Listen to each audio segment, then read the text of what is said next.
Hello aspirants, आप सबको पता है कि CSAT has become a barrier जिस वजह से बहुत सारे स्टूडेंट्स प्रीलिम्स क्लियर नहीं कर पा रहे हैं। सो इसी प्रॉब्लम को सॉल्व करने के लिए we are bringing this one stop solution with respect to English comprehension, जहां Rishi sir who has been CAT topper and has a experience of 10 years of teaching would be helping you to cover English comprehension in a very crisp and comprehensive way. First half में Rishi sir ने concepts discuss किए, जहां inference, conclusion कैसे derive करना है, इस related जो सारे कॉन्सेप्ट्स है इंग्लिश के वो डिस्कस किए हैं। सेकेंड हाफ में he has discussed questions and जो भी उन्होंने कॉन्सेप्ट्स डिस्कस किए हैं उसका एप्लीकेशन करके दिखाया है। So if you watch this complete video, जो इंग्लिश कॉम्प्रिहेंशन के 27 क्वेश्चंस आते हैं वो आप इजीली टैकल कर पाओगे and CSAT would not become a barrier. So ये मेरा रिक्वेस्ट है कि ये वीडियो आप कंप्लीटली देखिए अगर आपका सीसैट प्रॉब्लम है। सेकेंडली, अगर आपको ये वीडियो अच्छा लगता है एंश्योर कीजिए कि वीडियो को लाइक कीजिए एंड अगर आपको क्वांट रिलेटेड सिमिलर वीडियो चाहिए तो कमेंट सेक्शन में क्वांट लिखिए। We've also uploaded 12 hours current affairs marathon and IRM mapping marathon on our YouTube channel. Go check it out. It has helped many students clear the GS part also. And one more thing, अगर आपको इस video के जो conceptual related part के notes चाहिए, मैंने description में एक link डाला है, आप वहां जाके उसको access कर सकते हो। Hope you watch this complete video and cross the barrier of prelims and write mains this year. Thank you. Hey everyone, welcome back. Welcome to yet another session on English Comprehension.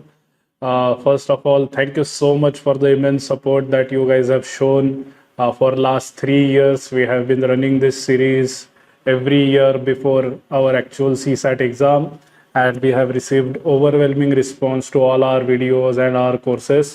So thank you so much, everyone. This year we have brought yet another session on English Comprehension Marathon. This is your one-stop solution for anything that's related to English comprehension. If you just watch this video till the very end, chances are you will be able to get most of your English answers correct in the exam. So sit back, relax, and just watch me solve questions for you, and then in turn learn something out of it. So the plan for this video is very simple. I'll give you some little bit of basics first as to what exactly is required in terms of English comprehension, and then there are certain concepts that I would like to cover, and once those are done we'll start solving questions. I have about 200 questions. I'm planning to solve somewhere about 100 questions today.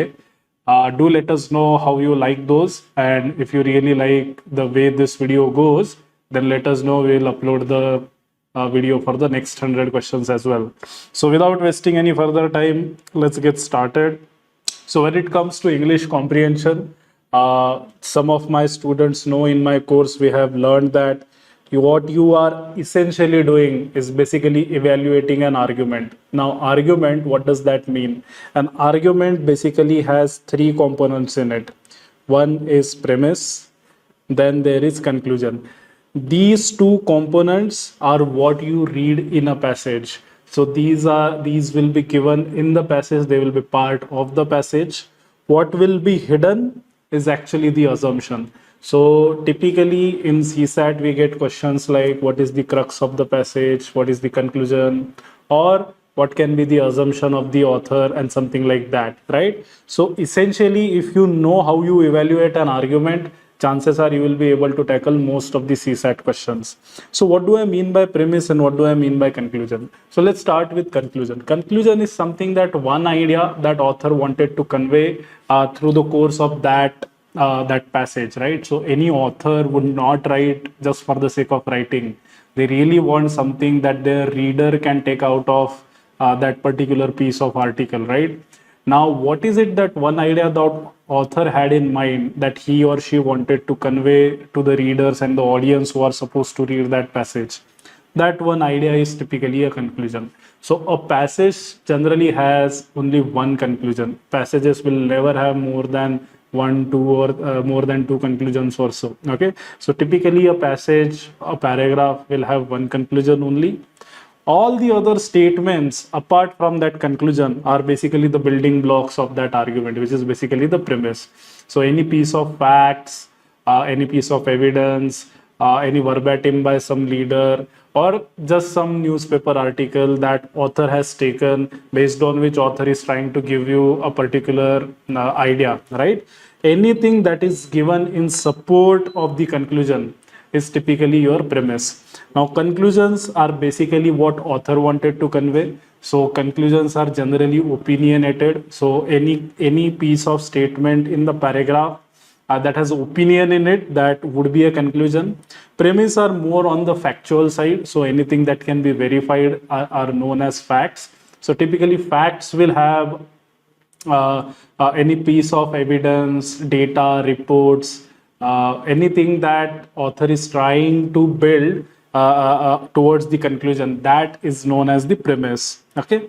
Now, what joins the two is basically the assumption. What is it that author assumed? What is it that author thought that user or the reader would already know, right? That is typically known as assumption, something that is not written in the passage. So in case whenever you solve questions that talks about conclusion of the passage, you are basically looking for a line in the passage, and that line would be the conclusion, or any restatement of that line is the conclusion. Assumption you will not find in passage. Assumption is something that, what do you think author must have assumed already, that author did not feel a need to write it in that piece of paragraph, right? So assumption will never be part of the passage. It is something that is not given in the passage. Okay.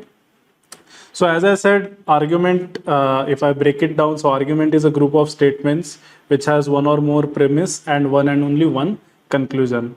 Statement is basically a sentence which is either true or false. Premise, as I said, provides a reason or support for the conclusion, and conclusion is basically what is it that author is trying to convince the reader. Okay, so let's talk about conclusion. Okay, so conclusion is position, opinion, judgment. As I said, any statement which has an opinion in it, that's where author is expressing himself or herself.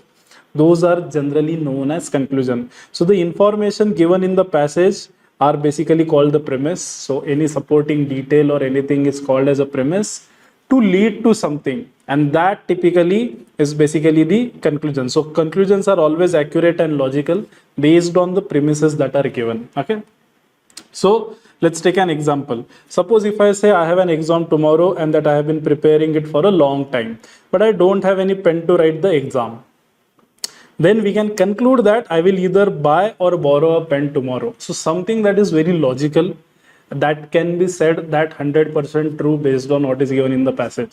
So if there is an exam that I have been preparing for a very long time, chances are chances are I'm very serious about it. And if I know that I might require a pen or pencil in the exam, so either I will buy it or borrow it tomorrow. So that becomes your conclusion. So what are the two methods that you should apply to figure out a conclusion? Number one, some words in the passage itself will give you hint. So anything that is followed after hence, so, therefore, nevertheless, nonetheless, but, anything after that as a result of, in conclusion, anything, any statement that is followed by these words, you know is a concluding statement or a conclusion. Or asking the why question. Keep asking why. So generally there is a 5 why theory. Okay, anything that you have, any question or mystery that you really want to solve, typically you should do 5 whys. So keep on asking why till you get the answer. Typically 5 whys will give you the core conclusion or the core main idea that author wanted to convey. Okay, so we'll see this in practice as how we do it, but typically these are the 2 ways in which you can figure out a conclusion in the passage.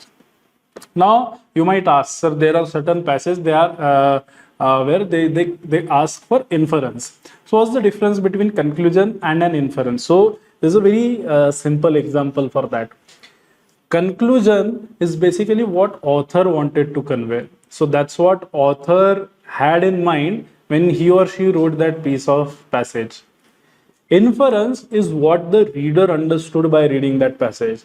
Now what might happen is what author wanted to convey and what reader understood from reading that particle.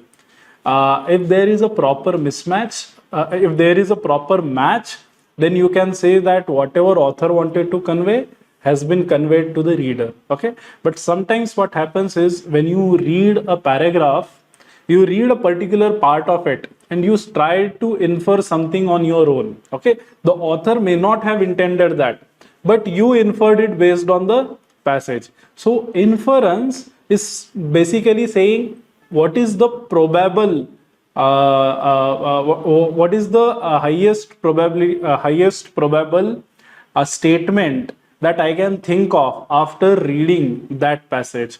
So conclusion, the difference between conclusion and inference is conclusion will always be given in the passage, and what is it that author wanted to convey. So it's from the author's point of view.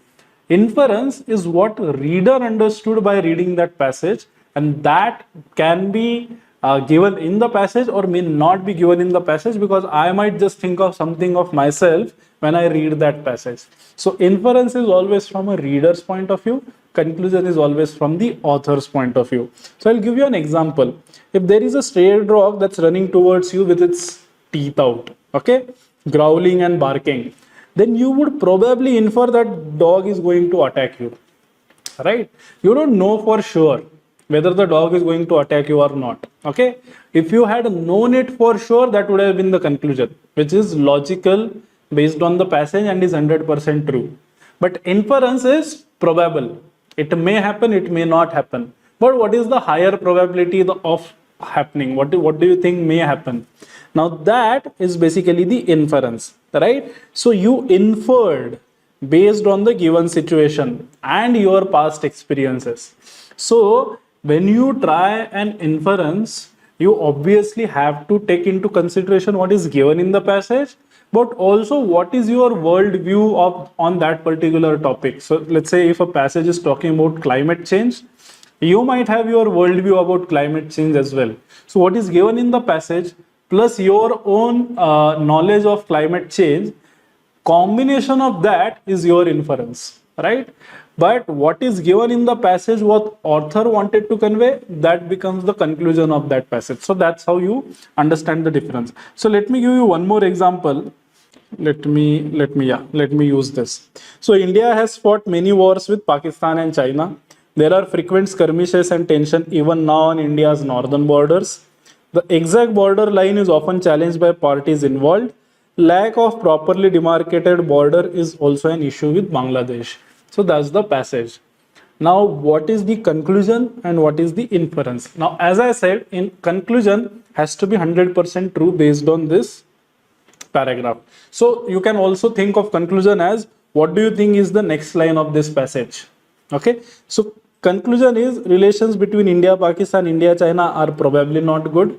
And I can say that for sure 100% based on the passage, because it says it fought many wars. So it is 100% true based on the passage. So it's a conclusion. Or India, Pakistan and India, China are enemies, at least on the military front. Again, because they have fought wars, they can be known as enemies of each other as far as military front is concerned. Now it's very specific. So what you need to understand is the conclusion is very specific to what is given in the passage. Now what is inference?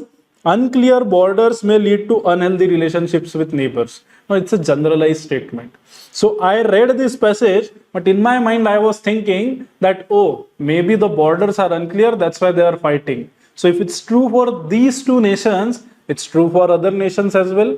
And that is where my worldview comes in. So I not only think of the wars that India and China has fought, I also start thinking of the wars world over. And then I can think of, oh, maybe the unclear border is one of the reasons why nations are fighting against each other. So that is a little more generic inference based on my worldview plus what is given in the passage. So that's the difference between conclusion and inference. Now, what is implication versus inference? Now, implication, lately in CSAT, they have reduced the number of questions to barely 1 or 2 when it comes to implication, but earlier times they used to ask a lot of implication questions as well. So what does implication mean? To imply means if something is hinted or suggested by author, it's not directly written. Infer is, it means that what you understand from based on the passage is what we have just saw. So implication is also something like, oh, author wanted to convey, but he did not specifically write what he wanted to convey. So think of it like, what is the next line of the passage? or what do you think the next paragraph will be after this paragraph. So something that author is about to say but has just not said. So that is implication. So again, it's very specific based on the passage. So conclusion, as I said, can be part of the passage itself. Implication is typically part of the passage which author is about to write, has just not written it but is about to write. So again, it has to be true based on the passage, 100% true based on the passage. Inference, on the other hand, as I said, is from the reader's point of view. Implication is again from the author's point of view. Okay, so to imply is being more assertive. Whatever you have written in the passage, you would like to continue that tone, you would like to continue that idea, and just maybe conclude it with one or two more lines, and that is basically the implication. Okay, so for example, when his boss said that there are going to be some expenditure cuts in the coming months, he just implied that some useless expenses will be reduced. However, now that's what boss said, but what is the employee inferred? Mark inferred that this is a sign of layoffs. So when the boss was trying to say that maybe there could be some expenditure cuts, this employee understood it in a way that there are layoffs happening. Now, is that completely untrue? No, it is highly probable that it's true. So that's an implication. Okay. Now, what is assumption? So as I said, assumptions is what author thought that readers would already know. That's why author did not write it in the passage. No, that's an assumption. By definition, it's assumed. So it's hidden. It's not written in the passage. Okay. So what are the assumptions that we have already learned or experienced and do not question? So we think that it is true. We don't really question that why something is true. Okay. They could be part of our beliefs, or they could be part of our extensive vast experience in the past, right? So for example, a leftist person will try to find economic causes for all the problems, while a religious person may assume that everything happens due to the will of God. Now, there is no scientific theory or there is no rule that people always think like this, but just based on your past experiences, you assume. Now, typically what happens is, when you assume wrong things, your arguments are basically weak. When you assume the right things, your arguments are basically strong. So that's how you determine whether the argument is strong or weak. So assumptions are mainly based on your worldview, your past experiences, and something that you have taken for granted that this is anyways true. So I don't really need to explicitly state that in the paragraph. Okay. So if you see anyone sad, you can infer that person must be having problems in his life. That's an inference. You have inferred it using observation by seeing the gloom on his face. However, if you think that he must be sad because of financial issues or relationship issues, then it's your assumption. Okay. So your inference is that this person is sad because you have seen that whenever someone makes such a face, such a gloomy face, you know that the person is sad. So that's your inference. But if you go one step ahead and say, oh, you are sad because of financial issues, now that's your assumption. Now it could be true, it could be false. The person who is sad may be sad because of financial issues, may be sad because of some other issues, right? But what is assumption? That when you start assuming or when you start thinking, what could be the probable reason behind his sadness, right? So typically what happens is, you have your assumption, facts, evidence, premise that is given in the passage. Combination of two is basically your conclusion or inference. So that is the whole English comprehension. Okay, in one typical line, if I have to conclude it, this is what the whole English comprehension is. Okay. So this we can encode. Another important questions that are typically asked in CSAT is about critical message or crux of the passage. Okay, so there is a very high overlap in what is critical message or crux of the passage versus what is main idea of the passage versus what is conclusion of the passage. So most of these things are overlapping. Okay, so as per dictionary, crux means the most important or difficult part of a problem. So typically crux is used when you are trying to define a problem. Okay, so you are discussing a problem in your paragraph. Crux is like, what is the root cause? What's the core of that problem that must be dealt with? So that is typically the definition of crux. So when you draw conclusion, we use all information given in the passage.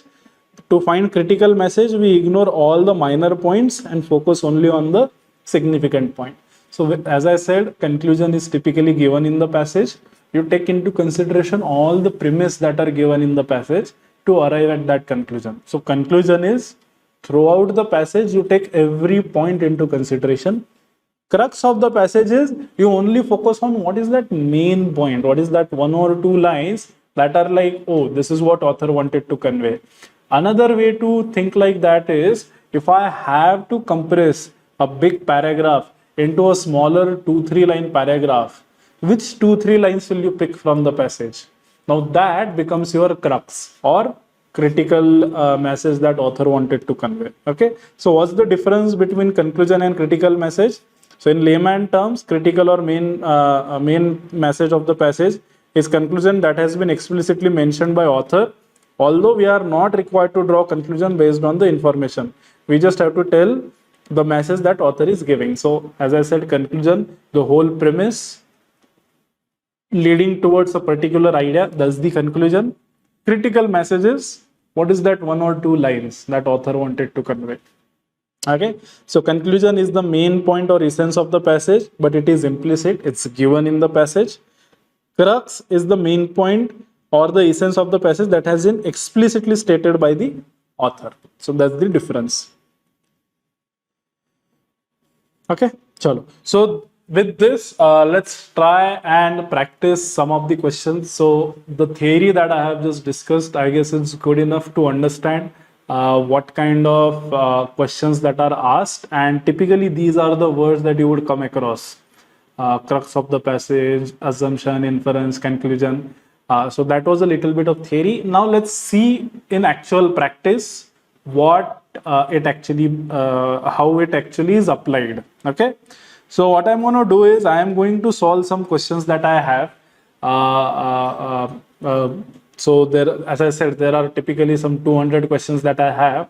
I'm planning to solve 70, 80, probably 100 questions today. And if you like the video, do let us know. We'll upload the rest of the questions in the same format that we do today. Typically how I would want you to do it is, you pause the video here, you try this question by yourself, okay, mark the answer, what you think is the answer, and then play the video, and then you can go through the explanation that I would be providing. So if possible, every question you try first and then play the video to see what's the actual answer and what is it that I looked at while solving that question. Okay, all right, so let's look at this. So it says India will achieve net zero emissions by 2070, that is, there will be no net carbon emissions. Prime Minister Narendra Modi declared at the COP26 summit. By 2030, India would also ensure that 50% of its energy will be from renewable energy sources. However, now this is important, however, but that's where the idea changes. However, none of this can help the 1.5 degree Celsius mark from being breached. A major point of emphasis of the report, particularly for South Asia, is the trend in the wet bulb temperature and index of the impact of heat and humidity combined and its effect on health. So essentially what author is trying to say, that although India will achieve net zero emissions by 2070 and is trying to take steps towards those regards, we would still not be able to adhere to 1.5 degrees Celsius mark. So what does that mean? That the Earth's temperature is rising, and the idea is that it should not rise beyond 1.5 degrees Celsius till some point in time. So what author is saying, that despite taking all these efforts, we will still breach that mark. Lucknow and Patna, according to one of the several studies cited in the report, were among the cities predicted to reach wet bulb temperature of 35 if emissions continued to rise, while Bhubaneswar, Chennai, Mumbai, Indore and Ahmedabad are at risk of reaching wet bulb temperature of 30 to 34 with continued emissions. This will have consequences such as rise in heat wave linked deaths or reduced productivity. Global sea levels will likely rise 44 to 76 centimeters this century if governments meet their current emissions cutting pledges. But with higher emissions and if ice sheets collapse more quickly than expected, sea levels could rise as much as 2 meters this century and 5 meters by 2150. India is one of the most vulnerable countries in terms of population that will be affected by sea level rise. By the middle of the century, around 35 million of its people could face annual coastal flooding, with 45 million to 50 million at risk by the end of century if emissions are high. Experience has shown that partisan economic calculations trump climate considerations, but India must shore up its adaptation measures and urgently move to secure the futures of its many vulnerable who have the most to lose. So essentially what author is saying that despite taking all the efforts, there is still a chance that we will still be in a position where which could be problematic for most of our population, may it be in terms of rising water levels, rising wet bulb temperature, 45 to 50 million people at risk and all of that. And then in the last line, author says that we need to improve this and need to take some measures, need to take up some adaptation measures in order to avoid this catastrophe. So what is of the following can be assumption? Now let's look at this. India alone achieving net zero emission is meaningless as developed countries are major carbon emitters. Now if you see, other countries are not discussed in this passage. Okay, so we cannot say the whole passage if there is only one mention of South Asia.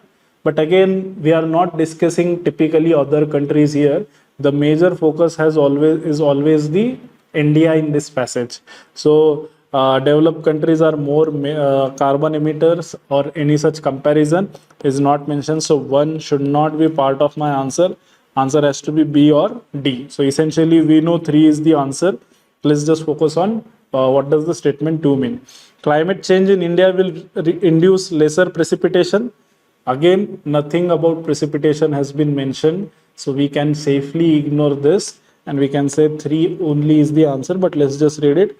In the current scenario, India alone cannot mitigate the negative impact of climate change. So that is something that we can infer, that even despite taking all the effort, we may still not be able to make a significant impact, right? So what's your answer in this case? It's 3 only, B, Bombay. Okay. Next, stress caused by pandemic has been sustained over a long time and can be categorized as chronic stress. Chronic stress has been found to kill brain cells and even reduce the size of the brain. Chronic stress has a shrinking effect on the prefrontal cortex, the area of the brain responsible for memory and learning. Studies in behavioral science show that we don't tend to make good decisions under stress. They have repeatedly shown that we often don't make good decisions even in normal times. For example, we know exercising is good for our health, but we don't do it enough. We know overeating is bad for us, but we still indulge in it often. We know binging on social media takes away time from doing what we are supposed to be doing, but we still can't stop scrolling. So essentially what author is saying that the chronic stress has these many effects. So if I look at the overall pattern or sequence of the passage, so pandemic has caused stress. Stress has been stress causes killing of brain cells, which means effect on prefrontal cortex, which means that we don't take good decisions after that. And then we show, and then all these decisions, overeating, social media usage, not exercising and all. So there is a chain: pandemic, stress, effect on brain, and then irrational decisions that we take afterwards. Which of the following best reflects the crux of the passage? So we are looking for crux of the passage here. People have stopped outdoor activities fearing the pandemic. No, that's not the crux. Memory and learning suffer due to chronic stress. That's not the crux of the passage. That's one of the ideas mentioned in the passage, but the overall idea is very different. The virus has been affected the prefrontal cortex, leading to the reduction. Author does not say that the virus has affected. Author says that the pandemic has affected. Now, pandemic means maybe being locked in your home leading to stress. In that sense is what author meant. But did actually the COVID virus had effect on the prefrontal cortex? No, that is not what author is meaning. The pandemic has made it more difficult for people to think rationally and take correct decisions. I guess this is fine. So it basically combines the first line and the last line. So that basically captures the whole crux of the passage. Pandemic to stress to brain effect to irrational decision. Therefore, pandemic causes irrational decision. So that's the crux of the passage. Economic resources are important for any disaster management, yet it has been recognized that economic resources did not necessarily translate into greater investment in this domain, as there is no dearth of issues that demand government's attention and resources. Disaster management has seldom acquired importance in the agenda of governance unless there is a major natural or man-made disaster. It has been observed that states which have suffered major disasters are more likely to undertake policy reform in building capacities for tackling them. In rural areas, Panchayati Raj institutions are democratically decentralized bodies that can display tremendous potential in disaster management as they are closer to the scene and have a better knowledge of local resources. However, their role has been limited mostly to the response phase of any disaster. So what author is saying that when it comes to disaster, we should typically be taking help of PRIs, but because they are more aware of what are the resources available and about that region, they know more.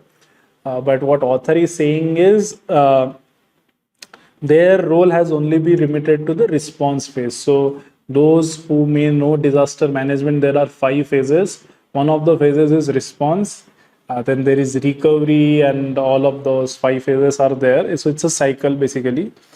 So what author is saying that PRIs come only in the response phase, and author is basically suggesting that we should involve them more in terms of disaster management. So based on the passage, which of the following assumptions have been made? So it says disaster management is not a priority in India.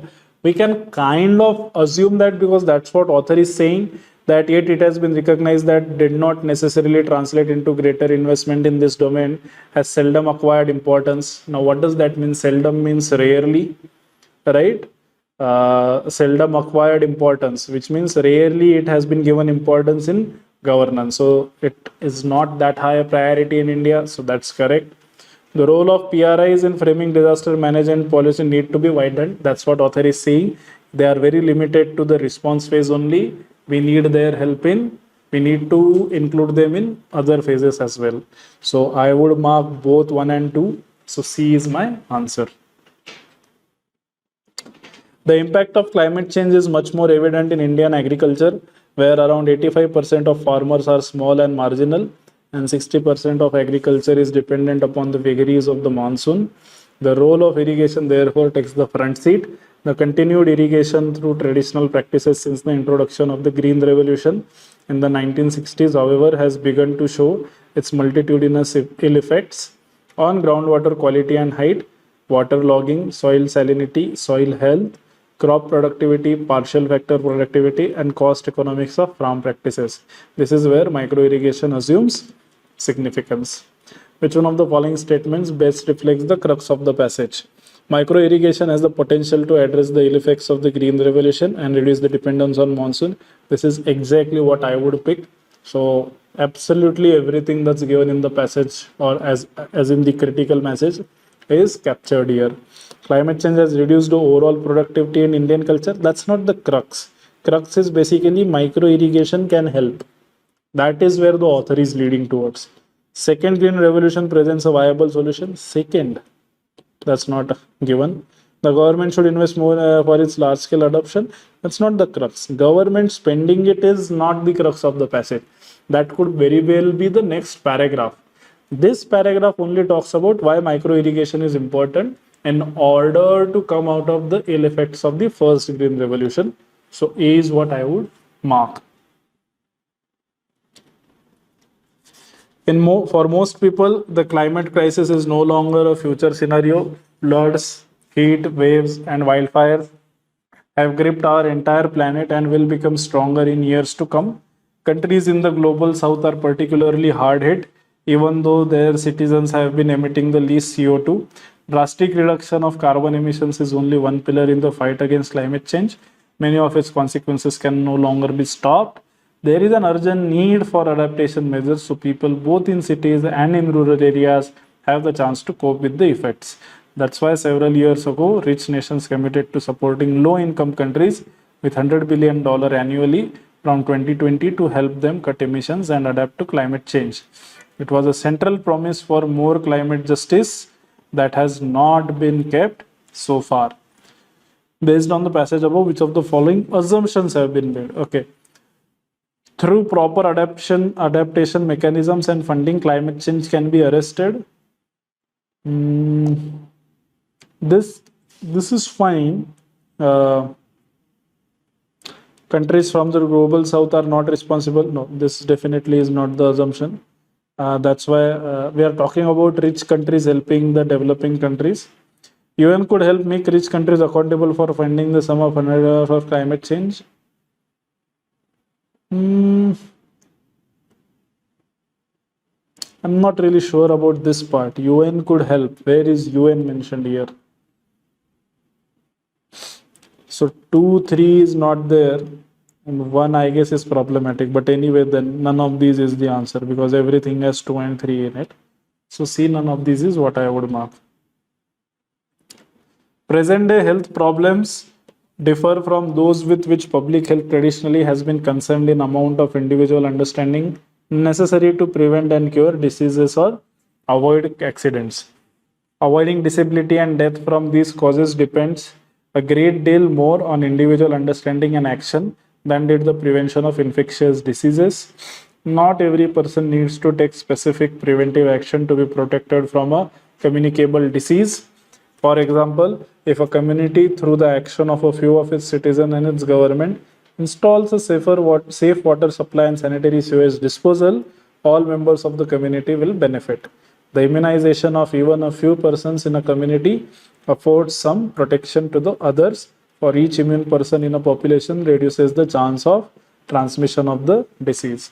Which one of the following statement best reflects the crux of the passage? Okay, so basically, even if few people take some action along with the government, I guess the whole community benefit. That's what it is trying to say. So we need the crux of the passage. Government should speed up vaccination for different diseases to prevent deaths. No, that's not what is vaccination. We are not only talking about government point of view. It says even the citizens can help do that. All citizens should take all. No, it says only a few. All citizens should take 2 steps to reduce the load diseases from the community and prevent spread. No, where is the government role then? Individuals' knowledge about the infectious disease is important but not sufficient to protect the community from its spread. This is fine. Immunization of children is more important than... No, I guess C is fine. When your citizens are aware and even if few of them take some action, the whole community will benefit. But you also need some government intervention in that. So C is what I would pick. Political philosophy has been practiced for as long as human beings have regarded their collective arrangements not as immutable and part of the natural order, but as potentially open to change and therefore as requiring philosophical justification. It can be found in many different cultures and has taken a wide variety of forms. There are 2 reasons for this diversity. First, the methods and approaches used by political philosophers reflect the general philosophical tendencies of each epoch. But second, the political philosopher's agenda is largely set by the pressing political issues of the day. Which one of the following are the most rational and logical inference? So this is, I guess, the first inference question we will solve. All right. Practice of political philosophy has and will always be open to change because of the nature of human seeks philosophical justification. That's what author is saying. Political philosophy has practiced so long as human beings have regarded their collective arrangement and therefore philosophical justification open to change, right? So this is fine. Methods of political philosophers reflect the state of political affairs of the society. So that's, but second, the political agenda is largely set by the pressing political issues of the day. That means in that day, in that society, what are the issues that will reflect in the politics of that day. So 1 and 2 both are fine. I will mark A as the answer. A good foreign policy must work for you all. Your everyday needs from the world must be better met. And since we are a collective as a country, and our national security must be assured. As that is done, the pursuit of our aspirations must be facilitated. The foreign policy being the link to the outside, it should enable us to draw what we seek. This could be in terms of technology or capital, best practices, or even work opportunities. And obviously, we would all like to be strong, we would like to look good, and we would like to feel appreciated. Any policy which ensures all these goals has a lot going for it. It does not necessarily have to sound nice. It must simply pass the smell test. Smell test is basically, it should be good enough. It should not be perfect. As long as you are satisfying the needs, basic needs, it's fine. Okay, so let's look at this. Which of the following best describes a good foreign policy according to the author? Okay, the one which makes a nation and its citizens independent. Independent, no.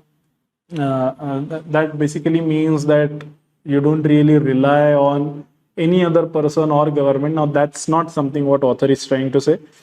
A policy that gives us better work opportunities, it's not only about work, it's also to have a better life. The one that strives to fulfill our usual demands from the world, yes, that's what it says. A C is fine. A policy that connects us to the world better, no. It basically means that you take some, you give us some, and by that we fulfill each of our needs. That's what author is saying. So that's how the good foreign policy should look like. So C. Children growing up in more disadvantaged neighborhoods, meaning those with poor housing quality, more poverty, and lower levels of employment and education, show observable increases in brain activity when viewing emotional faces on screen. But importantly, this association was true only when the adults in those neighborhoods also did not have strong shared norms about preventing crime and violence. So it's the effect on children as well. The findings emphasize that where children live, the resources of others in the neighborhood may affect brain development, but neighbors may help protect children from these effects on brain when they can build positive social norms about looking out for one another and preventing violence. Which of the following is the crux of the passage? There is an impact of the neighborhood and its values on the brain development of the child. Absolutely. That's the main thing that author is trying to say.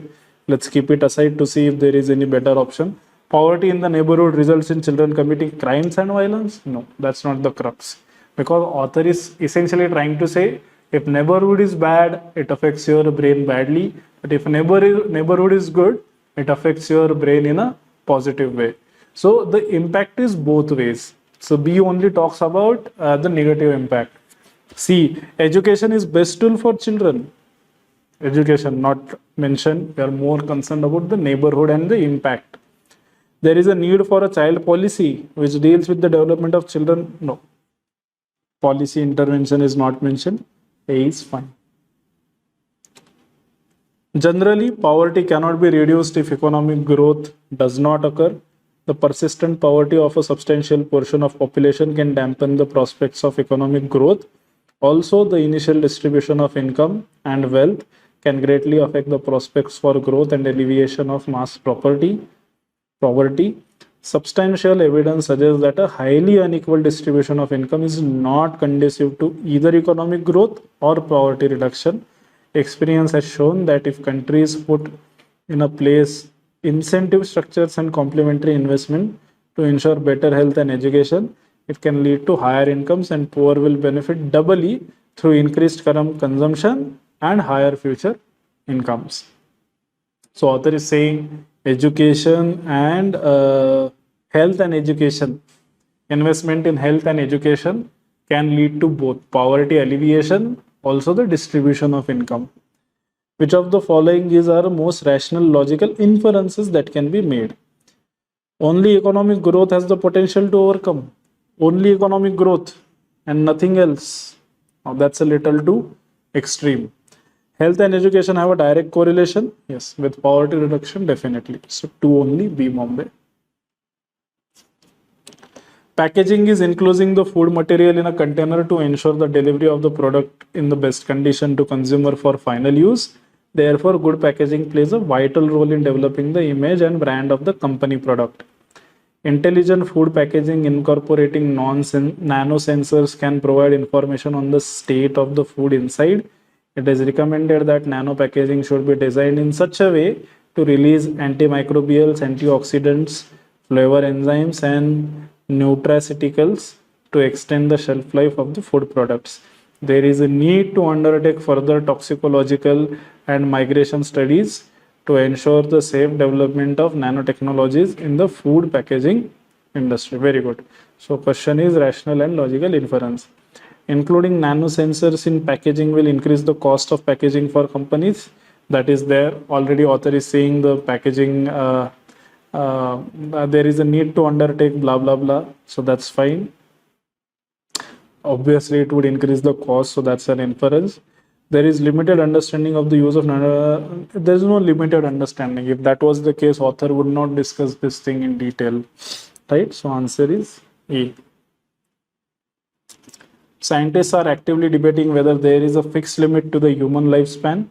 Some biologists think the data shows that aging is not a disease that can be treated, but instead an inevitable process that cannot be fully stopped, whether through medical breakthroughs or other means. Some demographers have argued that there is a natural limit to life expectancy, implying that maximum ages will level off as well. But others think there is good evidence that lifespans will continue to lengthen, at least for a lucky few. Several prominent biologists and medical experts have recently published findings suggesting there is some hope for extending lifespans dramatically via medical interventions. Which of the following assumptions? Human lifespan cannot be increased? No. Author is saying it can be increased and that too dramatically. So that is no. It is not advisable to interfere with natural lifespan. If that is the case, then why we are doing medical interventions? So that is no as well. Answer is none. The death penalty is sometimes justified because the majority of people support it in the abstract. The Supreme Court, in attempting to determine whether a punishment is cruel and unusual, asks whether the punishment comports with society's evolving standards of decency. The court has been reluctant to rely on opinion polls to measure these standards because poll results can vary widely depending on the polling firm and the specific wording of the questions asked. Instead, the court has looked to the actions of state legislatures and decisions of juries, prosecutors, governors as reflecting public will. The myriad of disturbing facts about the death penalty has led to sharp decline in its use. Ultimately, the future of the death penalty will depend on whether it is retaining public support or not. So it basically depends on public support, but chances are you will not be able to get that support. So you rely on juries, politicians and others, state legislatures and decisions of juries, prosecutors, governors, assuming that they reflect the public opinion. You cannot go and ask every person. So you rather just ask these public representatives, assuming they know what the public wants. What is crucial message conveyed by the above passage? Opinion polls could be a good mechanism for evaluating public support. Author is saying it's not. It depends on what kind of questions you ask, and the way you ask it will have profound impact on how the person answers. Death penalty should be given only by the apex court? No, that is not given anywhere. State legislature and governors should not influence the Supreme Court judgment? No. Continuance of death penalty depends on society's opinion reflected through institutional mechanisms. That is absolutely fine. You rely on these governors, juries and all to identify what is the public perception is. The 30 million farmers in India are the ones possessing 1 hectare or more land, which is the minimum holding required for agriculture per se to generate a major share of any family's income. It also means that agriculture policy should primarily target these 30 million households. farm incomes can, realistically speaking, be doubled or tripled only for those truly dependent on agriculture and having enough land to productively deploy labor and capital resources. They must be enabled to do so through improved access to markets, water, electricity credit, and other productivity enhancing inputs.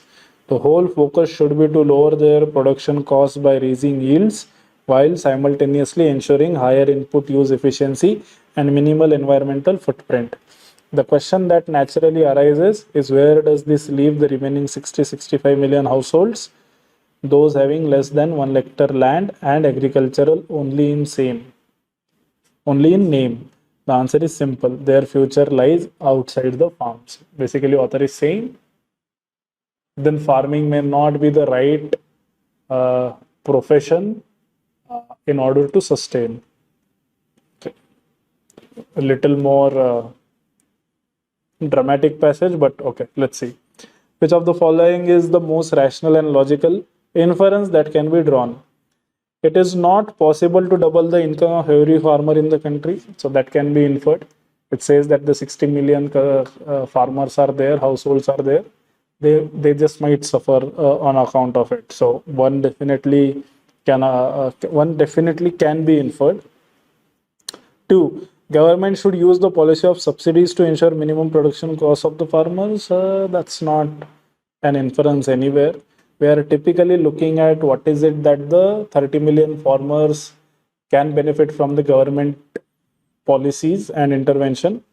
But that is that a subsidy? That we don't know. So 2 cannot be inferred. Most of the farmers in the country may not receive the benefits of agricultural policy. That's what author is saying, that these 60-65 million people just might suffer. So 1 and 3 is fine, 2 is not, so I would mark C. Scholars on disaster management conceptualize recovery as action taken to rebuild lives once the hazardous situation has passed. However, this has been commonly interpreted as providing food, water, and medicines. Even in instances where states have moved beyond this, long-term recovery measures have largely focused on addressing physical vulnerabilities such as the provision of shelter. While these interventions are crucial, long-term recovery needs much more, but it is tricky because everyday vulnerabilities stemming from poverty are accentuated by recurring hazards. So what does author mean? That when it's in the recovery phase, you provide food, you provide shelter, you provide medical help.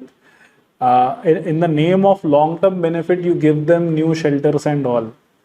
But if you have an existing poverty in that area where disaster is stuck, and if disasters are being stuck regularly, then no matter how much recovery effort you take, unless you alleviate that poverty, your effort will not be long term. That's what author is saying. So what is the crucial message conveyed by the author? So basically author is saying the poverty is the problem. You alleviate the poverty, then your disaster recovery mechanisms can be improved. So let's see. State governments need to invest more in post-disaster recovery? No. Author is saying the root cause. Take care of poverty.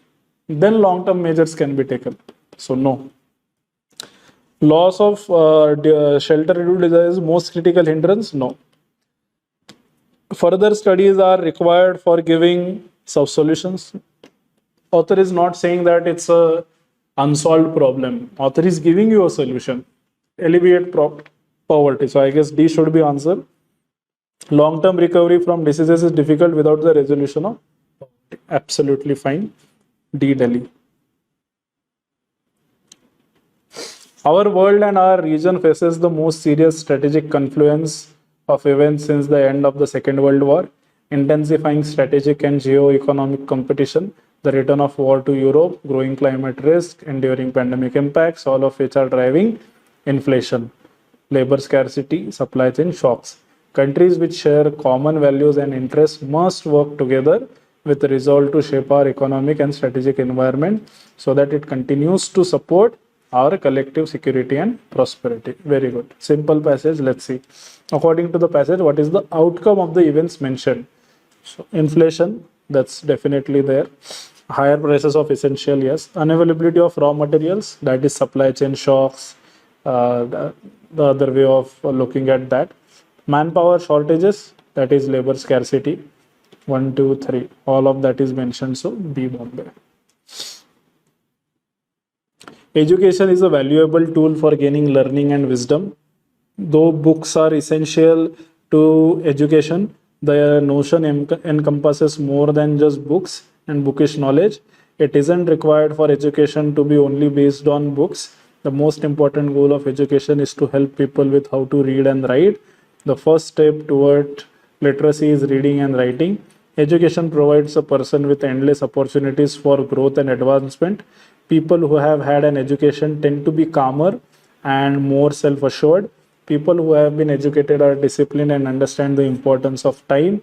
Education allows a person to be more expressive and opinionated. He is able to readily communicate his viewpoints, which are supported by a clear aim and rationale. Education benefits not just the individual, but also the community. The most important aspect of education that it goes from one individual to another, then throughout society, and eventually throughout the country. An educated individual tries to teach and inspire everyone with whom he or she comes into contact. Education brings one up to speed on technological advancements as well. A well-educated person can easily adjust to technological developments. Education, more than anything else, is a source of hope, the desire for a better life, the desire for a wealthy and poverty-free existence. Very good. Basically, the impact or advantage of an individual being educated, then that translates to society, and then that translates to country. That's what author is saying. Based on the passage, which of the following assumptions have been made? The sole goal of education is to ensure everyone can read a book? Absolutely not. It's not to read a book, it's basically to make the whole country educated. The benefits of education do not remain limited to one person alone. So it basically translates to other individual, to society, to country. So to only B Bombay. In effect, the Sustainable Development Goals Index celebrates rich countries while turning a blind eye to the damage they are causing.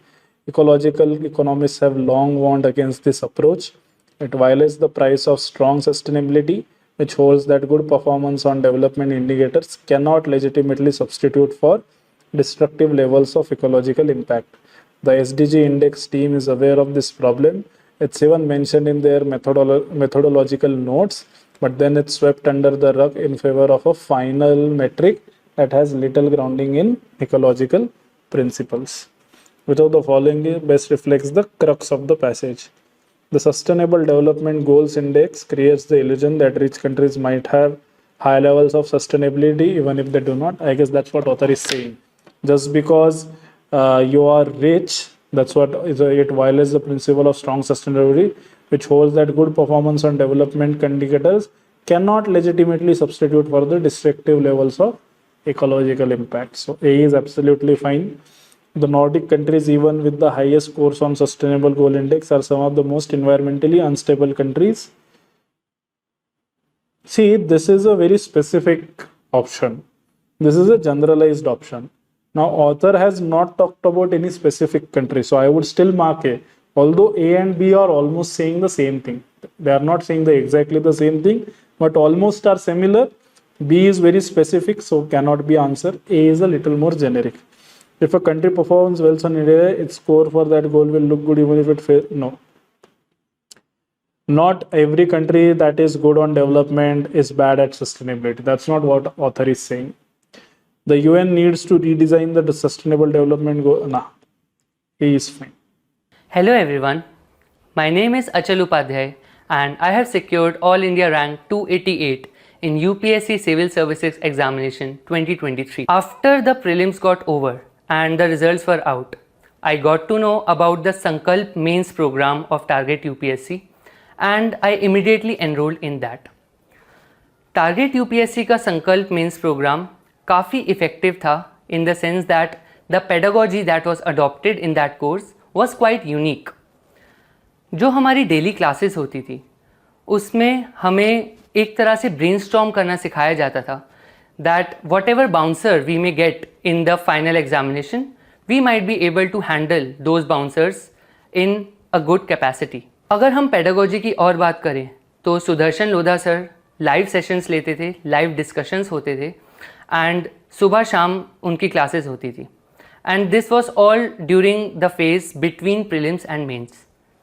Initially, I was very much scared that how will I be able to get into the groove of mains writing and mains preparation, since it was my very first attempt and I didn't have my own personal notes before the prelims examination specifically for mains.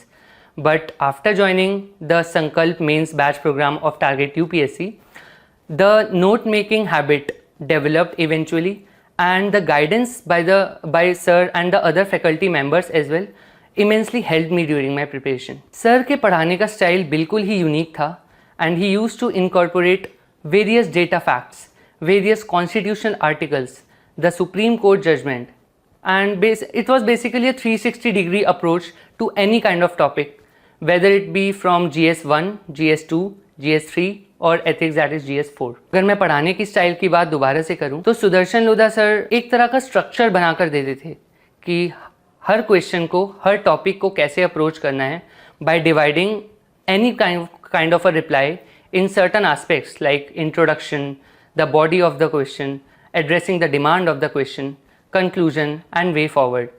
And in सारी ही चीज़ों के लिए अलग से points, अलग से data और अलग से एग्जाम्पल्स प्रोवाइड किए जाते थे which were mostly quite dynamic and जो आई डोंट थिंक बाकी इंस्टीट्यूट इतना ज़्यादा डायनामिकली इन चीज़ों को पढ़ाया करता था. यहाँ पर सिर्फ प्रिंटेड नोट्स नहीं दिए जाते बल्कि हमें खुद एनकरेज किया जाता है कि हमारे अपने सेल्फ मेड नोट्स हों. And all these notes were prepared during the classes, during the live classes. In the end the concise notes along with the examples, along with the current affairs that helped me to add value to my answers and to do a quick revision before the mains examination also. सारे ही examples, data facts, pointers अलग अलग GS में अलग अलग तरीके से काम आए और एक होलिस्टिक अप्रोच से पढ़ने का फ़ायदा ये भी हुआ कि पर्सनली मेरे इस बार क्यूमुलेटिव स्कोर जीएस में 446 आया which is among the highest only. So I highly owe this score to the Sankalp mains batch program because to be honest, before joining this program, I was not very much aware about how to structure my answer, how to produce quality content in my answers. And after joining this course, eventually I realized that how I am able to develop and how I am able to inculcate the habit of producing good quality answers. इस particular course में half length test and full length test भी conduct किए जाते थे and which were mostly conducted during the weekends as well as during the final phase before the mains preparation. The sessions that were conducted for half length test were mostly live zoom sessions जिसमें सारे participants बैठकर अपना exam लिखते थे in a sense that we are actually attempting an actual mains paper. Though I was not able to attend all the live sessions, but I made sure that I would submit my answer sheets for proper evaluation and feedback, the timely feedback and quality feedback before the time lapses. And I believe a third sir immensely helped me in that phase as well, in the term of feedback, in the term of evaluation and providing quality inputs so that I can improve upon my answers. And from my personal experience, I can say that Target UPSC immensely helped me during my mains preparation, especially because I was able to develop my own handwritten notes. I was able to develop a sense of brainstorming during the actual mains examination, and I was able to maintain my equanimity and composure during the examination. और इन सब के पीछे Sudarshan sir और other faculty members और Athar sir का बहुत बड़ा योगदान था. तो एस्पिरेंट्स को भी एडवाइस है कि and I have also recommended many other aspirants who have already joined the target UPSC Sankalp course as well as other prelims course that are being offered by the institute. So आपको भी advice है कि अगर आपको crisp notes चाहिए, crisp अपने hand written notes चाहिए और ब्रेनस्टॉर्मिंग आपको सीखनी है so that you can handle any kind of questions in the examination. So do try to have at least one course of Target UPSC. और अगर course नहीं तो आप एक बार उनकी वीडियो ज़रूर देखिए.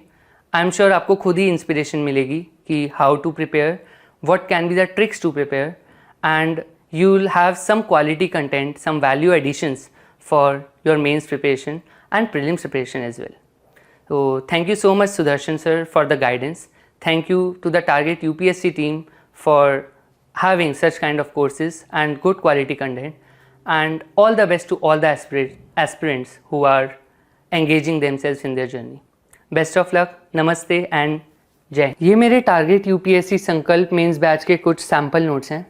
सो जैसा कि आप देख सकते हैं, I have prepared structured notes in the sense that introduction, reasons, conclusion and way forward are mentioned for every topic, and the topics I have highlighted with a yellow highlighter. And I used to adopt a unique approach in the sense that the data facts, the articles or cases, I used to write in red pen by a red ink.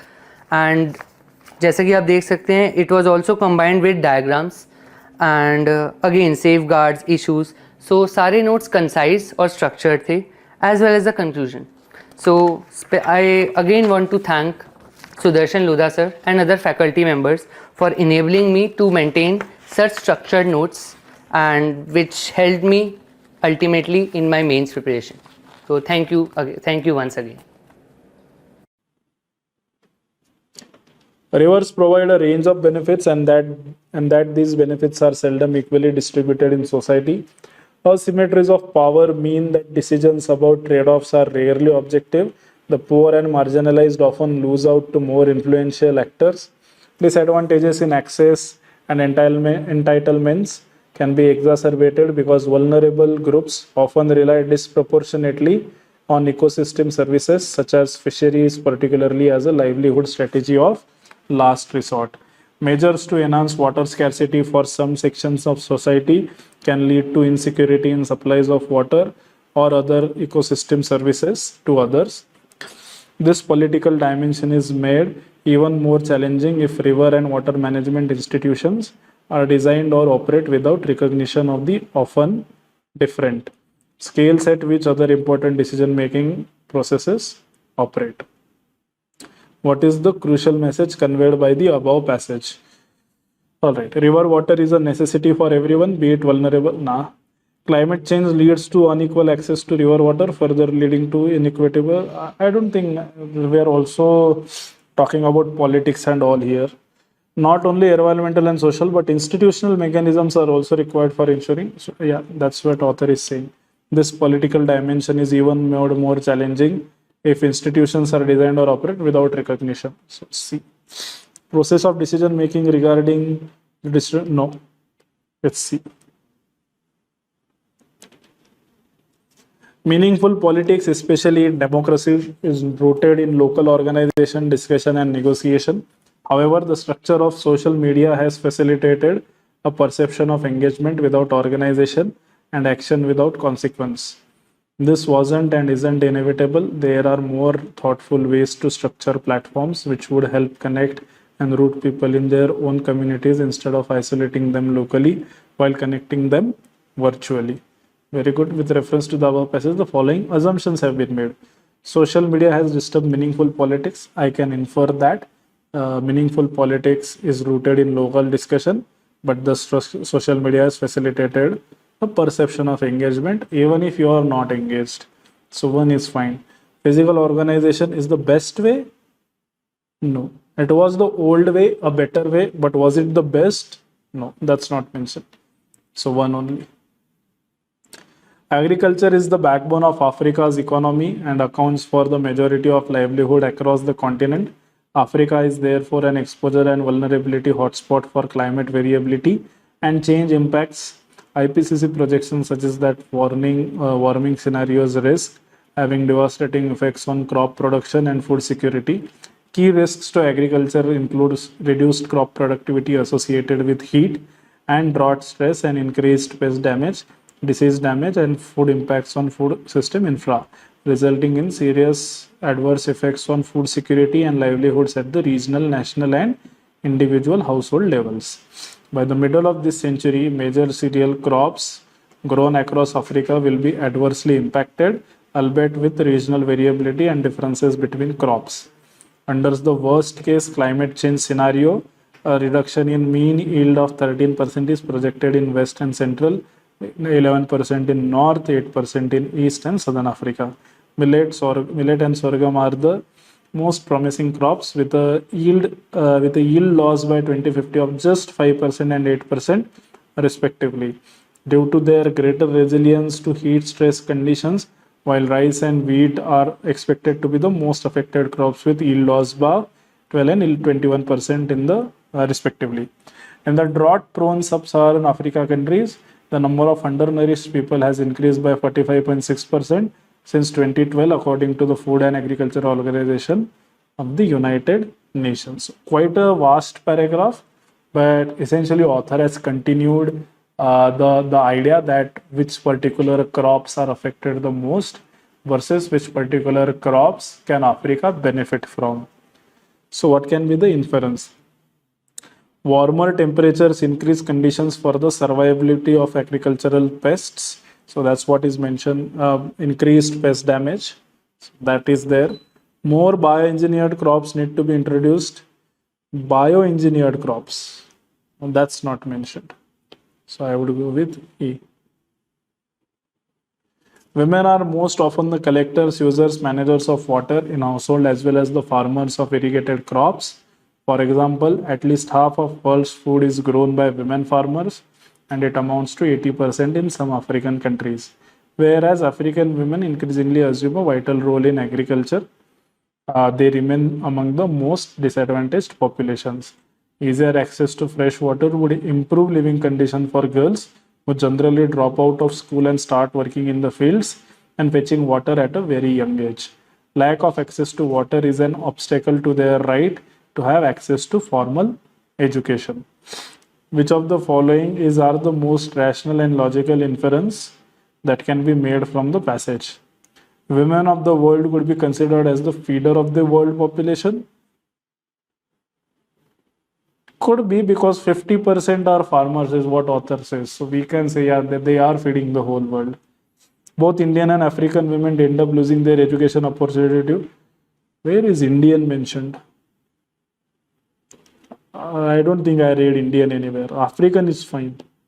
So 1. A is what I would mark. Given that cities are concentrated centers of population and economic activities, any impact and disruption, whether natural or human induced, has the potential to affect vast numbers of people. The expected impact of climate change poses a massive challenge to cities. These impacts will vary from city to city as well as within the city. For instance, coastal cities are vulnerable to rising sea levels, to more intense precipitation that increase the likelihood of flooding in low-lying areas and landslides on steep slopes, and to extended heat waves that threaten cities unaccustomed to very hot summers. In every city, the poorest populations are the most vulnerable because they have the least adaptive capacity and often occupy areas that are most exposed to hazards. Building resilience and adapting to climate change are therefore a high priority for cities. Yet, city managers and practitioners serving the urban poor often point out that the multiple competing priorities are challenging enough. Paying attention to uncertain future climate impacts is thus seen as a lower priority. Which of the following best reflects the practical and lasting solutions of the problem mentioned? So we are looking for a solution now. Cities should not be settled in areas prone to hazards. No, that is not the resolution of problem. You are just avoiding the problem here. Cities should be made disaster resilient and follow the principles of build back better. I don't think so. Cities should have robust public transport and industries based on clean technologies. Urban planners should take policies with co-benefits to urban poverty reduction and adaptation to climate change. I guess this is fine because poverty and climate change both have to be part of your planning process in order to have a better future. We are living in a world where the electronic gadget you buy today is deemed obsolete in less than a year and replaced by another with more advanced capabilities. Smartphone makers, for example, release a new model every year with new features, and for many, not replacing one's perfectly functional smartphone with the latest model is being out of fashion. India is the fastest growing market in the world for smartphones with 27 million units shipped in the second quarter of 2016 alone. And through the lifespan of a mobile phone is higher in India than in the West, one can imagine the number of obsolete phones contributing to electronic waste. Based on the passage above, the following assumptions have been made. Okay, Indians take good care of their smartphones no, that doesn't mean that India take good care of the smartphones. Changing smartphones in today's world has become a style statement. Yes, India must come up with adequate environmental rules for any tons of e-waste.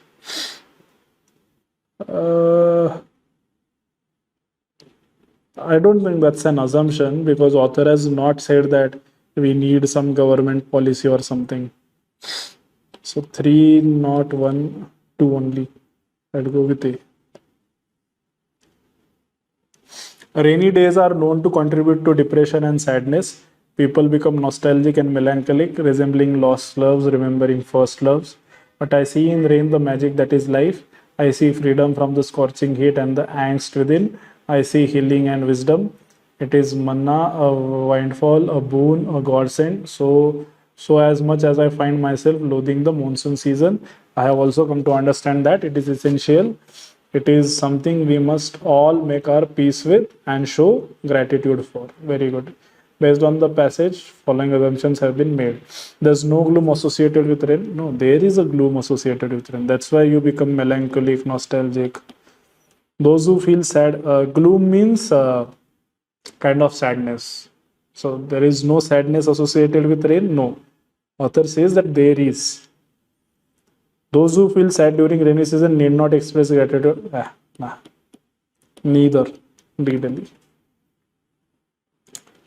Social networks such as Facebook, Instagram, Twitter are now integrated into most people's everyday lives. The users of social networks no longer just use them to keep in touch with friends, but increasingly facilitate social networks to search for information.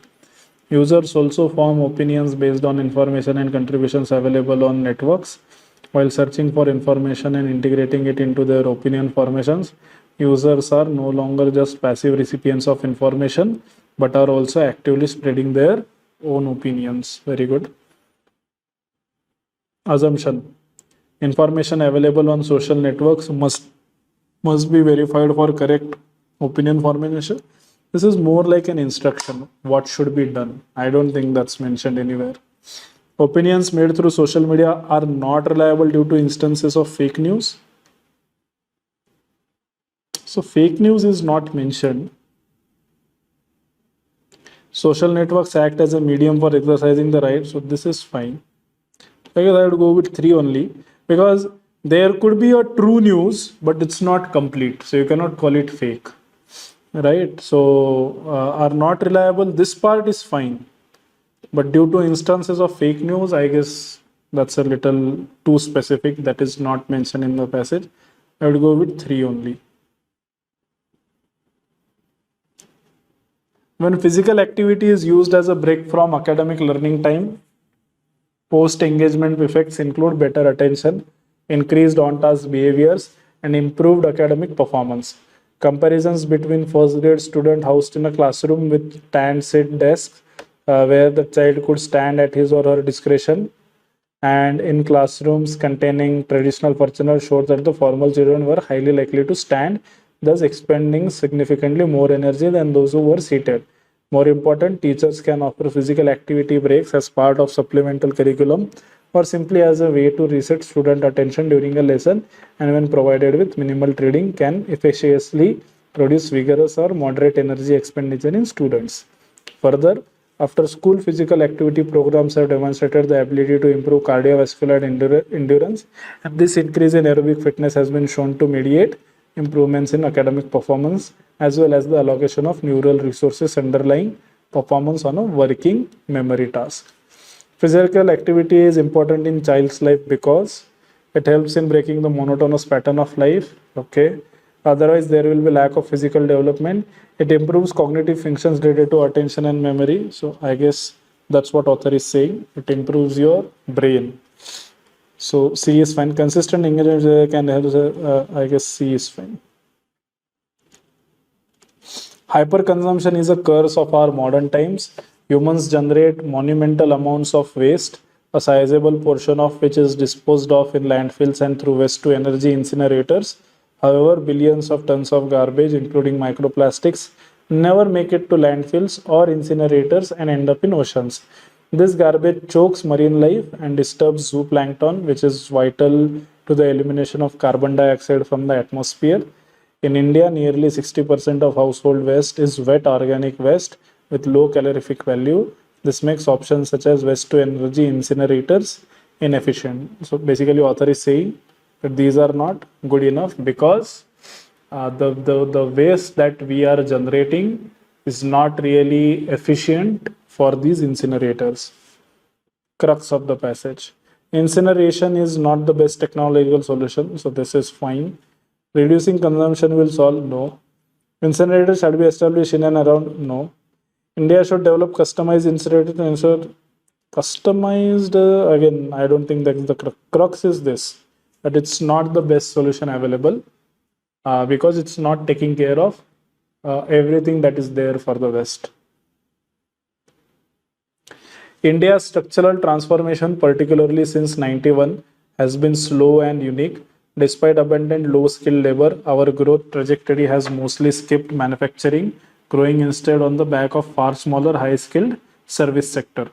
Consequently, the bulk of jobs our economy generated, even in its peak growth years, was in largely informal, low-value and construction sector. The distributional consequences of this have been significant.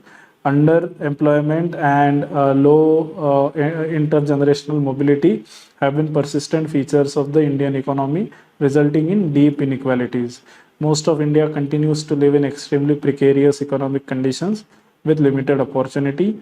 Growth lifted a large population out of poverty. However, as the World Bank data show, most of those 40% of population who escaped poverty between 2005 to 12 moved into what they call a vulnerable group, one income shock away from falling below the poverty line. So although they have moved out of poverty line, just one income shock, one catastrophic event, and they would be back in the below poverty line group. According to passage, India's unique structural transformation has led to which of the following? A category of people just outside the bounds of poverty. Yes, they are on the verge of poverty and can go into the poverty with just one shock. Decline in share of agriculture in overall economic growth. I guess that's not mentioned. A is fine. One only.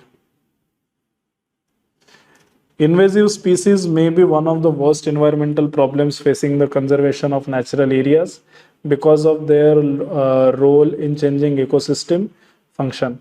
At the same time, invasive species cause much human suffering and economic loss.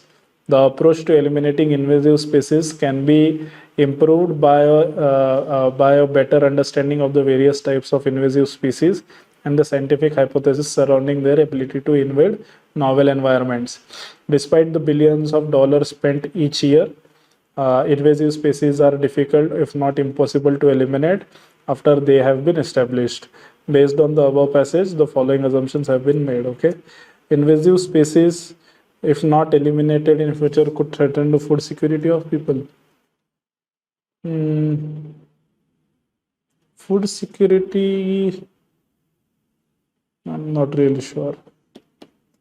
If invasive species are not allowed to change the ecosystem function, natural areas can be affected. Oh, no. Neither.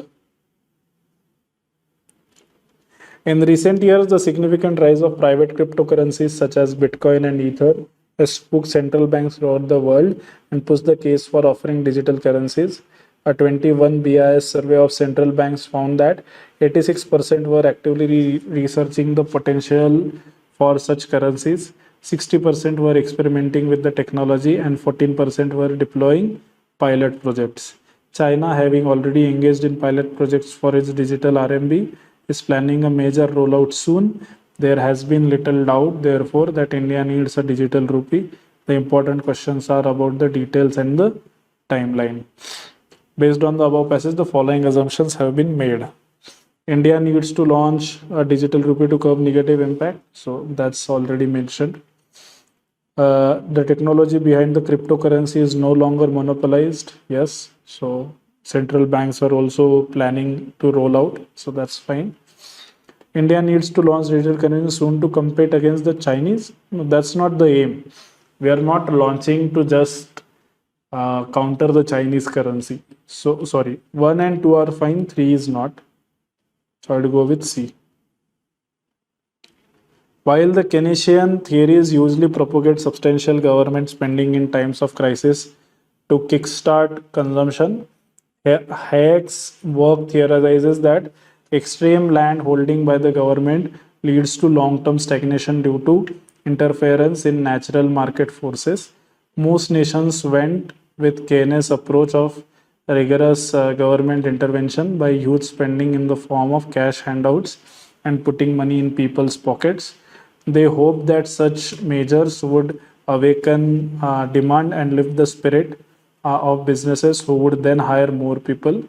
In retrospect, it is this thought which seemed to be a total miscalculated step, since artificially stimulating the economy on such a macro scale inevitably leads to inflation followed by a slowdown. Which of the following could be a part of government's approach to combat slowdown? Preventing unintended inflation, yeah, that is mentioned. High prices, putting money in people's pockets, so that's fine. Providing government jobs, that's not mentioned, so one only. The ignorance of class differences that are necessitated in democracy's pursuit of equality makes it vulnerable to class conflict. By institutionalizing class disparities into a balanced representative structure, republicanism attempts to preserve order between distinctive subdivisions of society. Also, the pursuit of complete negative liberty in pure democracies is susceptible to anarchic disorder as it disregards the law. The responsibility to uphold the law, typically maintained in the form of a constitution by both the government and the individual, is essential in a republic for the preservation of societal order. Which one of the following statements best reflects the crux of the passage? Limitations of democracy regarding social order can be handled through the constitution. I guess that's what is the responsibility to uphold in the form of constitution is essential to republic preservation. So A is definitely the crux of the passage. Democracy due to inherent flaws is not the best. That's not an answer. Inherent flaws. Only governments, only, again an extreme word, only governments can generate? No. The pursuit of equality in democracy is the bedrock for preventing class conflicts. This could be true, but is not the crux of the passage. Crux of the passage is here. Agriculture is the backbone. I guess we have read this passage, but the question is different. Which of the following assumptions have been made? So I guess we were discussing which kind of crops are beneficial versus which one will suffer the most, and all of this due to the impact of climate change, hotspot and all. Okay. Based on the above passage, the following assumptions have been made. Negative consequences of climate change are concentrated in the West and Central Africa, where a disproportionately large number of low-income countries are located. No, West and Central is 13%, but 11% is also significant number. 8% is also significant. So, concentrated in West? No. It is distributed across Africa. Coastal degradation is a major challenge in Africa, and this is expected to worsen due to the rise in sea level. Coastal degradation. I don't recall reading coastal degradation. I don't recall reading that here. None. A history of clothing can do several things. It will introduce students to thinking more about what dress codes and opposition to them have done in the past and what they signify. For one, dress code symbolized and affirmed power structures, whether these were colonial, upper caste, religious, or patriarchal power structures. By using their power and even violence, states, religious authorities, upper caste, or even male heads of families could insist that people conform to prescribed ways of dressing. Societal hierarchies were thus sustained and perpetuated. So basically the hierarchy in society was continued through the dressing mechanisms. Which of the following is the most rational and logical inference that can be made? Knowledge about the history of clothing makes a student understand the society society in meaningful manner. So this is fine. One definitely has to be part of my answer. Knowledge about history of clothing will help in building greater civility and respect for differences. Civility, respect for differences. That I guess is a little beyond the scope of the passage. By controlling clothing in society, the state control the power structure. Yes. So 1 and 3 is fine, 2 is not. So A. Universal and affordable access to quality education and healthcare must be the focus of our attention. Rural India cannot be left behind in the mission. Improving rural infrastructure across the country must be fast-tracked and integrated into larger development narrative. Promotion of the mother tongue will revolutionize the educational landscape by making it more inclusive and equitable. With this unbounded greed, man has caused irreversible damage to the environment. Today, climate change is a global phenomenon. Conservation is our only hope for the survival of the planet, and we must direct our collective energies towards this end with missionary zeal. Our scriptures mirror the cosmic vision of our ancient culture. They are replete with examples of the worship of the divine in the elements, rivers, mountains, lily plants, and trees. We only have to go back to our moorings to draw inspiration and strive to secure the future of succeeding generations. Consider the following: pollution, non-discriminatory irrigation. Which of the following has been highlighted in the passage? So irrigation is definitely not highlighted. So 3 should not be part of my answer. So 1, 2, 4, 5, 1, 2, 4, 5, 6. 1 is yes, 2 yes, 4 quality healthcare, human survival, avariciousness. I don't even know what this means.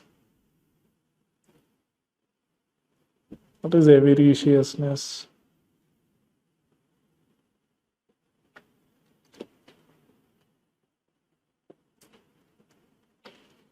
I don't know what it means. So I can say that 1, 2, 4, 5 definitely are part of my answer. But is 6 part of my answer? So I would choose somewhere between A and B. But yeah, I would first have to look at the meaning of this, which I don't know. But anyway, at least I can eliminate C and D. 1 or A or B, I would just mark something. Human rights principles inform the content of good governance efforts. They may inform the development of legislative frameworks, policies, programs, budgetary allocations, and other measures. On the other hand, without good governance, human rights cannot be respected and protected sustainably. The implementation of human rights relies on a conducive and enabling environment. This includes appropriate legal frameworks and institutions, as well as political, managerial, and administrative processes responsible for responding to the rights and needs of the population. Assumptions: good governance and human rights are mutually reinforcing. So that's what author is saying. Good governance, human rights cannot be respected and protected sustainably. It is not easy to realize human rights without proper. Yeah, that is also fine. 1 and 2 both. C. Ghalib's poem was composed against the backdrop of the decline of the Mughal Empire. His home territory, the Indo-Gangetic Plain, once ruled by a single monarch, was now split between contending chiefdoms and armies. Brother was fighting brother. Unity and federation were being undermined. But even as he wrote, a new and foreign power was asserting its influence across the land in the form of the British, who were steadily acquiring control of the greater part of subcontinent. Then, in 1857, large sections of the native population rose up in what the colonists called the Sepoy Mutiny, and Indian nationalists later referred to as the First War of Indian Independence. Some of the bloodiest fighting was in Ghalib's hometown, Delhi, still nominally the capital of the Mughals and in time to become the capital of British Raj as well. His own sympathies were divided. He was the recipient of the stipend from the new rulers, yet a product of Mughal culture and refinement. He saw more clearly than the British colonialist did then, or the Indian nationalist does now, that it was impossible here to separate right from wrong, that horrible atrocities were being committed by both sides. Marooned in his home, he wrote a melancholy account of how Hindustan has become the arena of the mighty whirlwind and blazing fire. To what new order can the Indian look with joy? He asked. So, which consider the following statement. Which of the following are correct? Ghalib was born in Delhi. We don't know. It was his hometown. But was he born there? We don't know. Event of 1857 was differently interpreted by different sections of people. Is that mentioned? Colonists called the Sepoy Mutiny and Indian nationalists call it First War. Yeah, so it was different for different. So 2 is fine. Delhi remained the capital even after the mutiny. Yes, so it even after the mutiny. Yeah, that's what it became. Later it became capital of British Raj. So 2 and 3 is fine. A. Various factors help people in believing that people from different countries hold different values. Such factors are cognitive, social learning, and stereotyping processes. Example: illusory correlation may lead us to encode other groups' characteristics in ways that magnify the differences between groups. More relevant, however, is the nature of the concept of the value itself. Specifically, as abstract ideals, values subsume a wide range of behaviors. As exemplars of the concepts, people may perceive differences between social groups because of the differences between groups in the specific behaviors that are seen as exemplars of different values, even if other behaviors that are exemplars of the values do not differ. Thus, by thinking about groups in terms of concrete instances, differences may be stronger than the similarities. In other words, people in different social groups may endorse the same values but associate different behaviors with them. For example, the value of equality may be linked to comparisons between men and women in countries where gender equality is promoted, but not in countries where gender equality is not part of the political agenda. Based on the above passage, what kind of relationship exists between group values and behavior? Behavior can reflect the group values, can, but not always. So can is fine. Different behaviors may stem of the same group values, so that is also fine. So C, both 1 and 2 is okay. Education is a journey which gives the art of living, not just the livelihood. It makes us learn how to nurture our life and be more creative. Education makes us understand our conflicts. Thus, education is not merely learning facts, but is training our minds to think. Education systems must provide opportunities to every individual to learn through experience and should help to develop critical thinking and problem solving skills. However, in India, the education system has evolved in a completely different manner. Instead of focusing on critical thinking, expressing new ideas and debating and writing critical on any issues, our students are forced to learn through the rote route. Which of the following is the most rational logical inference that can be made? Indians cannot think critically and be creative. No, that is cannot be inferred. Not all Indians. It says some Indians cannot because of our education system, because we are learning through rote. One way to improve outcome of education is to indulge in learning by experience and reduce load to learning. So 2 is fine, B 2 only. What do you do if you and your family have invested money and emotion in making you a doctor and you do not get enough marks to qualify for a government medical college?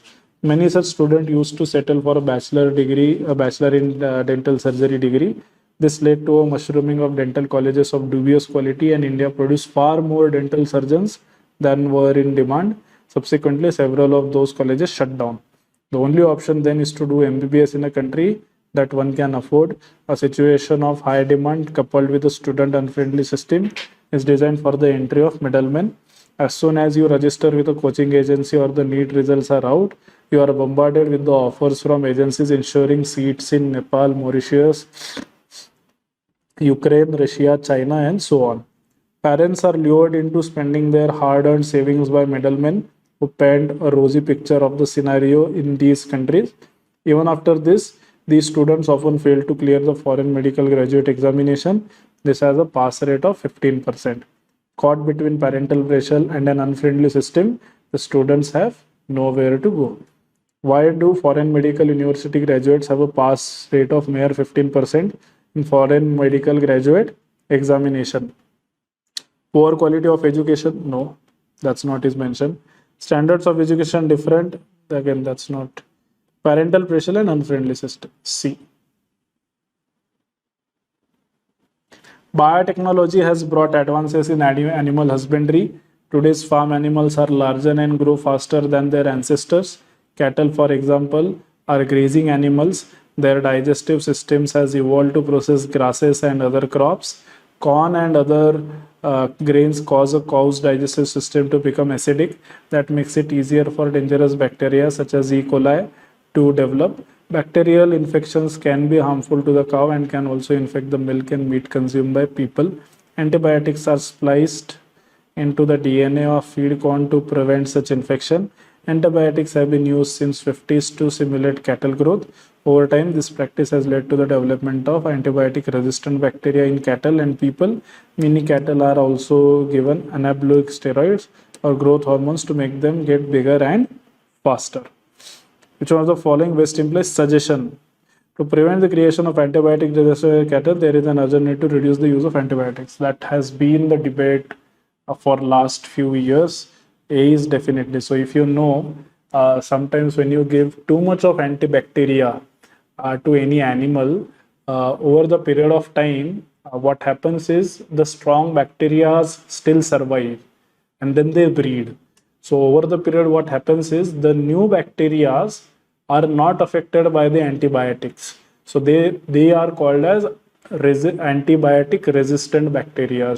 So no matter how much antibiotic you feed in, the bacteria just doesn't go away, right? So that's what A is also saying, and that I think is the suggestion given by the author as well. Research should be done to evolve some alternatives. I don't think that's the suggestion. Use of biotechnology has negative? No. Biotechnology can be used to reduce antibiotic resistance among people? No. We are discussing mostly cattle and animals here. So A. Let's move on to next question. It is said women hold up half the sky, yet barely 19% of women of working age participated in the labor force in 21 as per the World Bank. The question which must haunt India and its policymaker is, can a nation harness its potential when women stay out of the labor force? The history of economic development is explicit about necessary and sufficient conditions for prosperity. No large economy has attained its level without the participation of women in the workforce. Female labor force participation rate in G7 countries ranges from 42 to 61%. India trails all its peers among the BRICS nations on a female workforce participation. There is much slather about political empowerment of women, one facet being reservation of seats in parliament. Whether that alone will change the stronghold of circumstance is an open question. India has had just one woman as Prime Minister and the current Lok Sabha just over 75 women MPs. There is no disputing that social and economic conditions are a contributory factor. Clearly, the run-of-the-mill policies are not enough and there is a need to install affirmative intervention. There is merit in the argument that economic empowerment enables and propels political empowerment. Which of the following is essentially implied in the above passage? Reservation of seats in parliament for women is needed for the economic empowerment. I guess author is saying that alone is not enough. So I will not think that is implied. India has the lowest levels of women. Lowest? No. It is lowest amongst the BRICS. But is it lowest amongst the South Asia? We don't know.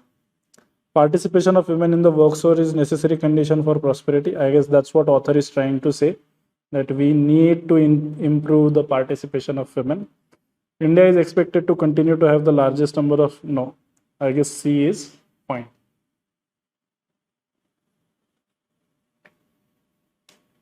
I guess we have read this passage earlier. It's same, education benefits not individual but community. So I guess the question is different. Which of the following best reflects the crux of the passage? Education is a necessary condition for economic growth of a person.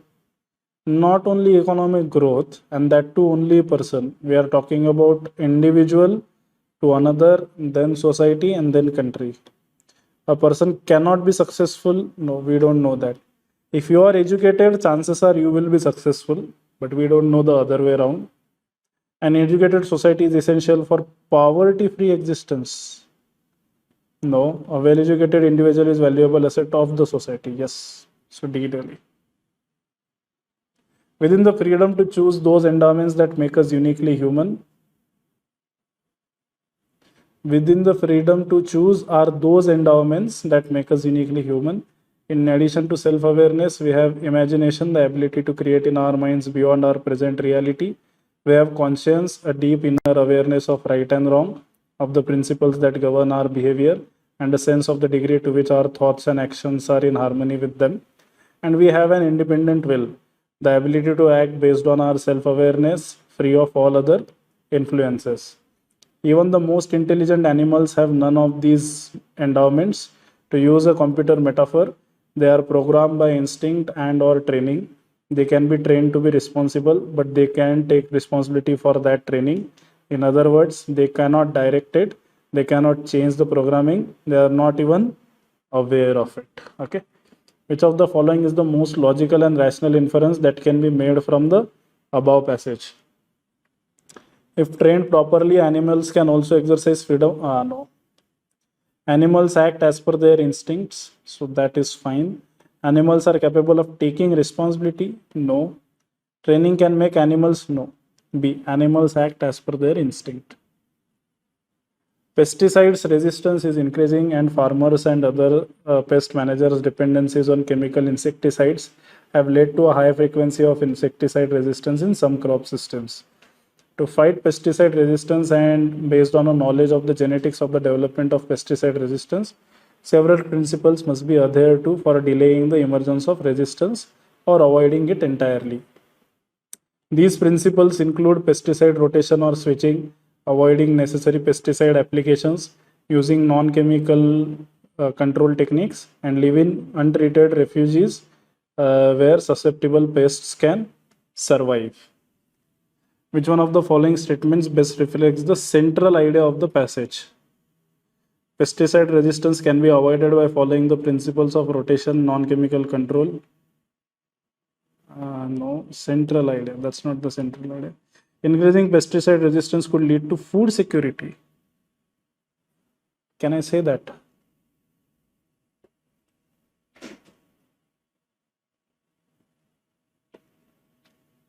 It is not possible to develop pesticide without knowledge of the genetic. No.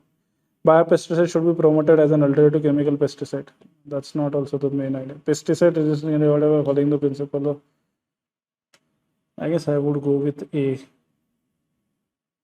Because B, C, D, I see a clear problem. I don't know. Maybe you let me know in the comments, but I would still go with A. Protecting Earth's remaining biodiversity and restoring at least 1/3 of what has been lost in the last 30 years is the most efficient and cost-effective step we can take to stabilize the climate emergency. Okay. Unlike technological and engineered solutions that are expensive and must be scaled up to be effective, wild nature is already in place and working for free, as it has done for 500 million years. To produce everything life needs most to survive. Which one of the following statement best reflects the crux of the passage? Humans must align their activities with nature to completely regain. That's a little too extreme.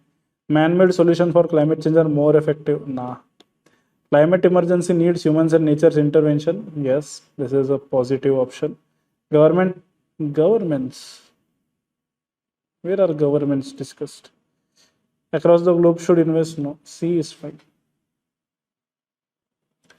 Traditionally, farmers have used a variety of methods to protect their crops from pests and diseases. They have put herb-based poisons on crops, handpicked insects of plants, bred strong varieties of crops, and rotated crops to control insects. Now, almost all farmers, especially in developed countries, rely on chemicals to control pests. The definition of pest ranges from insects to animals such as rabbits and mice, as well as weeds and disease-causing organisms, bacteria, viruses, and fungi. With the use of chemicals, crop losses and prices have declined dramatically. Based on the passage given above, the following assumptions have been made. Chemical pest control methods work better than traditional methods. Yes, that's what author is saying. Like developed countries, developing countries too should adapt chemical methods to control pests. Developed and developing countries, where is that? So two definitely is not. Chemical pest control methods work better than traditional methods. So that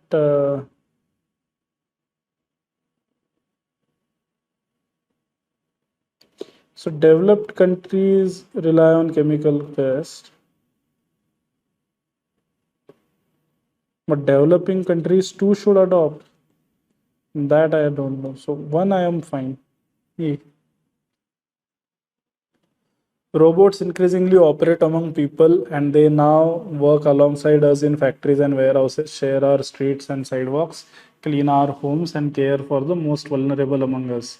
These emerging social contexts add new requirements to the knowledge that successful roboticists need. Many roboticists learn the basics of human machine interaction and usability. Far fewer learn foundational concepts from cognitive science on decision making by human agents, human navigation and wayfinding, human communication, and human interpretation of intentional behavior that could be used to help robots interpret human actions. All autonomous systems may have ethical impacts, and all should be designed to avoid unethical outcomes. Designers bear some responsibility for their designs. Even in a world where the autonomous systems they eventually design other autonomous system. I guess this is a repeating word. Okay. Crux of the passage. Dependence of humans on robots is going to be the future of human society. No. I guess is the sorry. I guess both will coexist is what author saying. Assumes that it shall be by it. No. It is difficult to ascertain the future social context. Ascertain. With the increased use of robots for humans, the ethical dimension of their design should be given due consideration. This is absolutely fine. D. New data and analysis in the report, New Threats to Human Security in the Anthropocene, shows that people's sense of safety and security is at a low in almost every country, including the richest countries, despite years of upwards development success. Those benefiting from some of the highest levels of good health, wealth, and education outcomes are reporting even greater anxiety than 10 years ago. To tackle this disconnect between development and perceived security, the report calls for greater solidarity across borders and a new approach to development, one that allows people to live free from want, fear, anxiety, and indignity. The imperative to act now has never been more clear, as new findings also show that global life expectancy at birth is falling for a second year because of COVID-19, and overall human development measures are also moving downward. Furthermore, climate change is likely to become a leading cause of death around the world. Even with moderate mitigation of emissions, some 40 million people might die because of changes in the temperatures before the end of the century. The report examines a cluster of threats that have shifted to become more prominent in recent years, including those from digital technologies, inequalities, conflicts, and the ability of healthcare system to tackle new challenges like COVID-19 pandemic. Which of the following statements are correct based on the passage? An inverse relation exists between development and perceived sense of security. What does inverse relation means? It means the higher, the more is the development, lesser is the perceived sense of security. I don't think that's what author meant. He says to tackle this disconnect between development and perceived security. But that doesn't mean that there is an inverse relationship. It doesn't happen that if you are more developed, you are less secured. So one is distortion. Life expectancy at birth is falling. Okay, life expectancy at birth is falling due to pandemic in some countries only. No, it is worldwide. How can you say that virus behaves a particular way in one country and different in other? That cannot happen, right? So I'd go with D. Neither one nor two.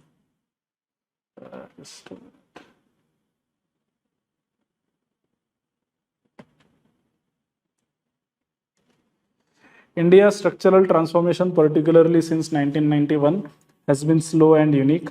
Despite abundant low-skilled labor, our growth trajectory has mostly skipped manufacturing, growing instead on the back of a far smaller, high-skilled service sector. I guess we just read that. Poor people are on the verge of getting into below poverty line with one income shock. Yeah, we have read that. So the question is different. Assumptions. Availability of low-skilled labor may promote the development of manufacturing sector. Yes, so this is fine because author is saying skilled is service sector, and typically low skilled would be the manufacturing sector. Service sector can thrive even on a small workforce. That's what author is saying. Only a few chunk of population is only benefiting from that. The pre-growth year of 5 to 12 helps service sector grow faster. No, we don't know whether it helps service sector go faster. We only know that most of the people escape the poverty. Was it due to service sector? We don't know. 1, 2 is fine. A is what I would go with. In India, policymakers have drawn on budgetary resources for providing support to low-income households for augmenting their consumption of selected goods and services, and also offering incentives to support selected categories of investors and producers. The economic objectives in these two categories are quite different. The first category would include the free or subsidized provision of food grains and services such as health and education. Examples of the latter group include the central government's recent initiative for production-linked incentives to various sectors and tax concessions. In the past, incentives in the form of reduction of corporate taxes have been offered to promote investment in general or in certain regions such as backward areas. Okay. According to the passage, the economic objectives of both categories may be of both categories. So essentially what we are saying is the first category would include free or subsidized provision and to promote investment in general such as backward areas. And latter group include the central government's recent initiative of production linked incentives. So one would give free subsidies or free provisions. The other would be more focused on the production and then incentives thereby. The economic objective to uplift the poor out of the poverty line, I guess both of them are trying to achieve that, so that's fine. To allure investors to investment, that's also fine. A possible crony capitalism, no, I guess 1 and 2. So D Delhi. Hello aspirants, मेरी ये guarantee है अगर आप हमारा Agnipath 15 days challenge complete करते हो, आपके 3 dynamic subject that is environment, science and tech and IR mapping comprehensive तरीके से कवर होंगे with static and current linkages. Moreover आपको ये भी पता चाहिए कि ये 3 सब्जेक्ट्स का इंपॉर्टेंस यूपीएससी में बढ़ रहा है। हर साल 45 क्वेश्चंस इन 3 सब्जेक्ट से आ रहे हैं and these questions are not been addressed by any static books. इसलिए हमने ये मॉड्यूल लाया है जहां हम ये 3 सब्जेक्ट्स कवर करेंगे इन टारगेटेड एंड डिसिप्लिन फॉर्मेट, जिससे आपके पूरे प्रिपरेशन में एक एज आएगा। हमने ये ऑब्जर्व किया है, पॉलिटी, हिस्ट्री, ज्योग्राफी बहुत सारे लोग पढ़ते हैं but they miss out the prelims cut off because of these 3 dynamic subject. And Agnipath challenge के बाद आपके ये 3 सब्जेक्ट आपके कमांड में होंगे and you will be easily able to clear prelims 2025। And the best part of this program is इस course का price हमने सिर्फ 1999 रखा है, जिससे ये कोर्स अफोर्डेबल एंड एक्सेसिबल रहे सब लोगों के लिए। To enroll for this important initiative you can click on the link below और you can call us on this number because we have limited number of seats for this Agnipath challenge. Thank you. Food, agriculture and fisheries depend on world's natural resources. So future food production will depend on how well these resources are conserved and used. Agriculture is impacted by urban land expansion and by higher water demand from other sectors. Development in coastal zones complicates fisheries governance in traditional fishing areas. The ocean ecosystem is affected by oil and gas exploration, marine shipping, and land-based industries whose pollution can lead to habitat loss and declining biodiversity. The agricultural risk hotspots occur where these resources pressures are most concentrated. The food, agriculture, and fisheries system is not only impacted by environment but also by production techniques.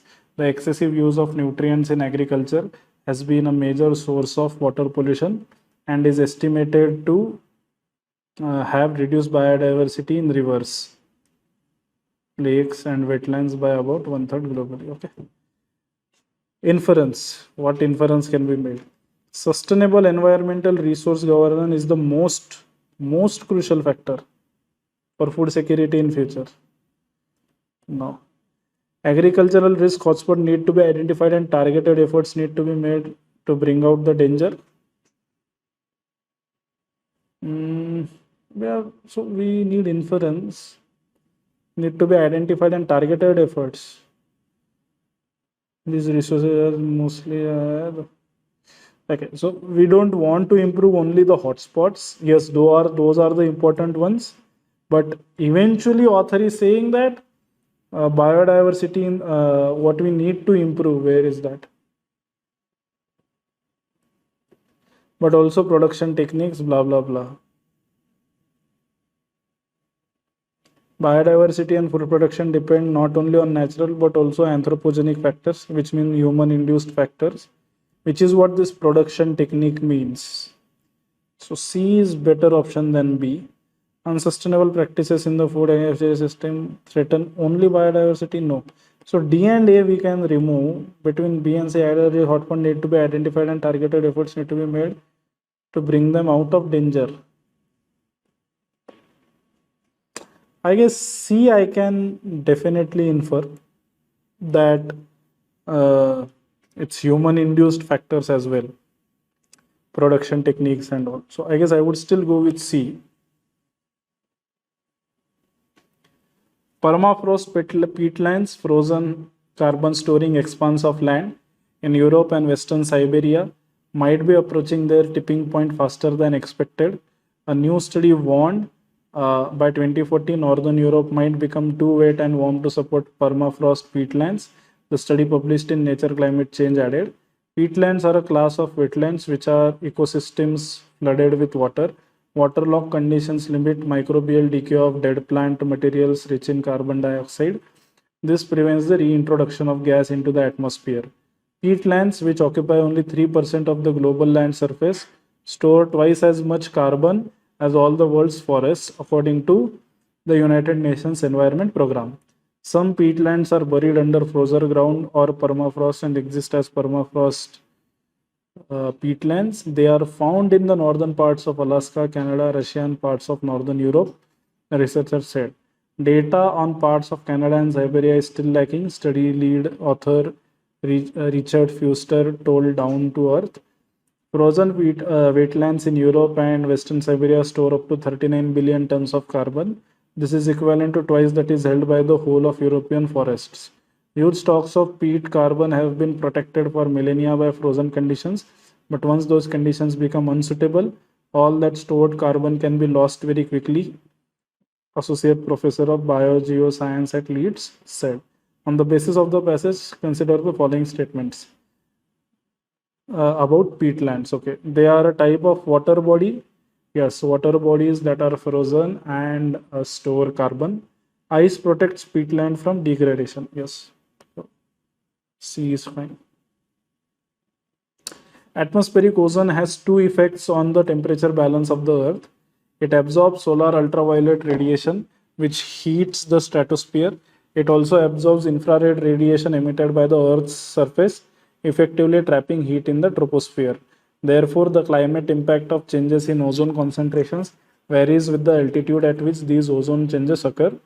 The major ozone losses that have been observed in the lower stratosphere due to human produced chlorine and bromine containing gases have a cooling effect on the Earth's surface. On the other hand, ozone increases are estimated to have occurred in the troposphere because surface pollution gases have a warming effect on the Earth's surface, thereby contributing to the greenhouse effect.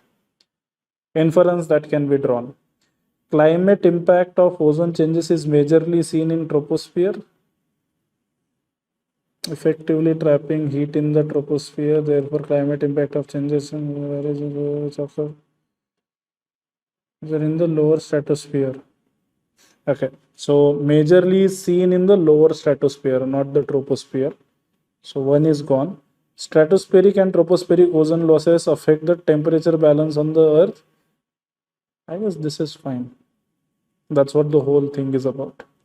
2 is fine. B.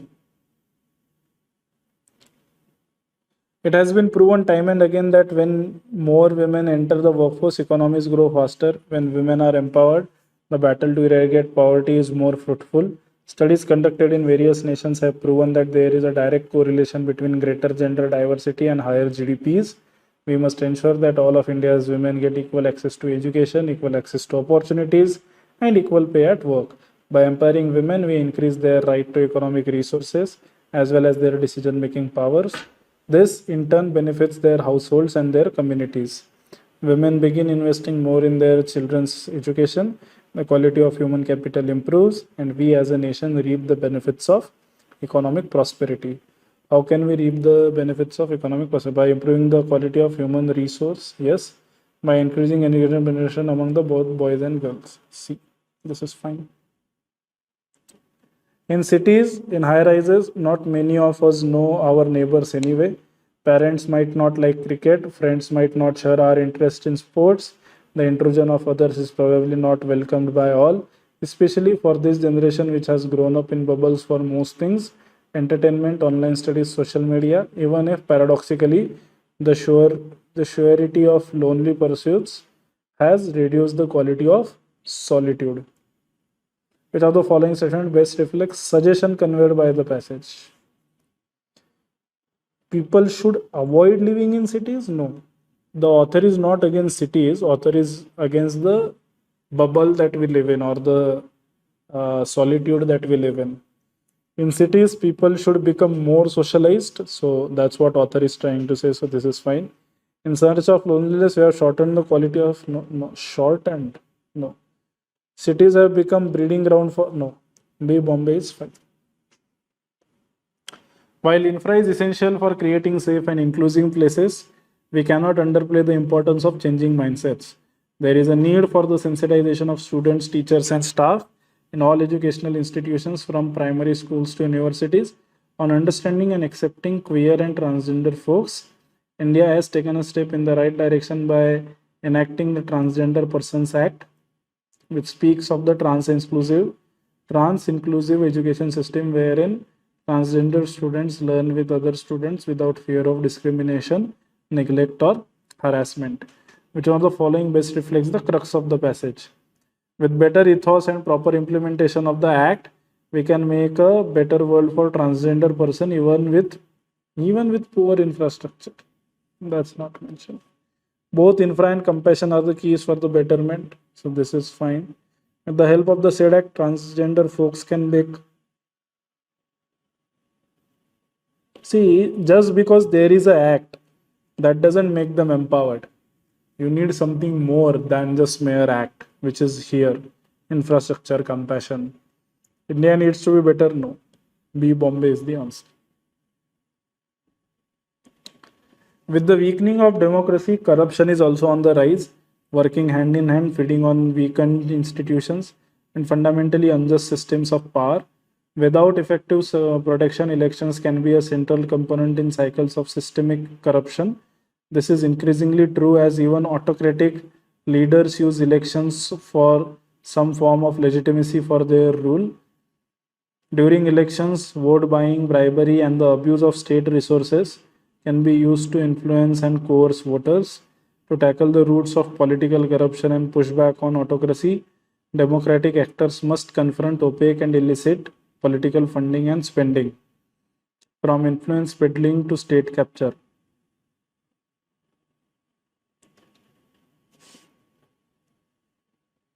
From influence peddling to state capture. Okay. Some have called illicit campaign finance the original sin of corruption because the way it builds and bonds corrupt links between the public and private sector. Okay. This is a little tricky passage to read, but okay.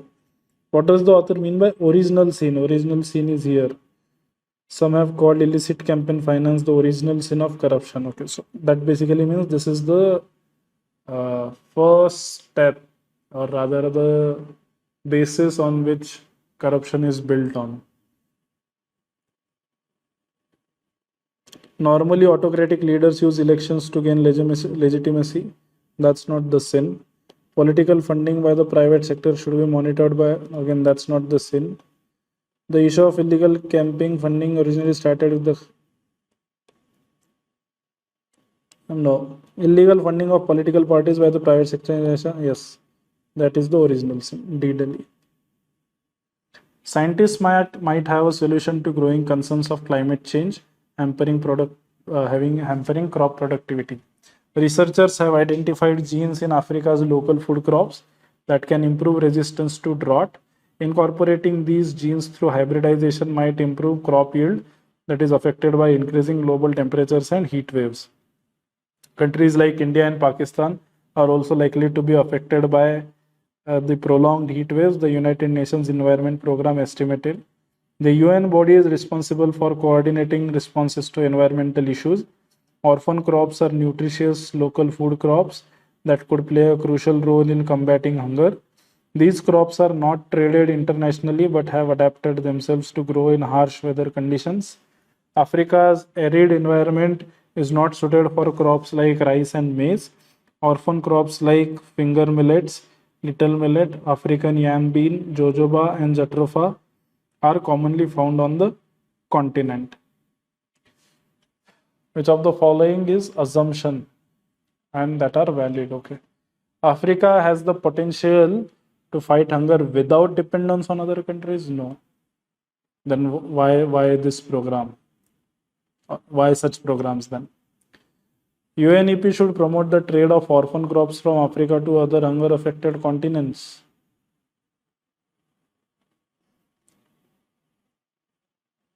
I don't think so. Is like finger millets are commonly found on the continent. No, I guess 2 is also not. There's nothing much mention about trading of crops from one country to another. No, that's not mentioned. D. Delhi is what I would go with. Various factors help people in believing that people from different countries hold different values. Such factors are cognitive, social learning, and stereotyping processes. Illusory correlation may lead us to encode other groups' characteristics in ways that magnify the difference between groups. More relevant, however, is the nature of the concept of the value itself. Specifically, as abstract ideals, values subsume a wide range of behaviors as exemplars of the concepts. People may perceive differences between social groups because of the differences between groups in the specific behaviors that are seen as exemplars of different values, even if other behaviors that are exemplars of, I guess we saw that earlier. Based on the passage, which of the following assumption have been made? The value of gender equality should be universal and independent of societies. No, it depends on which society. That's what is mentioned here. That there are value of maybe linked to comparisons between countries where gender equality is promoted, but not in countries where it's not part of political agenda. Values influence behavior and vice versa. Values influence behavior, yes, but behavior influence value, no. D, neither one nor two. Education is a valuable tool for gaining learning and wisdom. Though books are essential to education, the notion encompasses more than just books and bookish knowledge. It isn't required for education to be only based on books. The most important goal of education is to help people with how to read and write. The first step toward literacy is reading and writing. Education provides a person with endless opportunities for growth and advancement. People who have had an education tend to be calmer and more self-assured.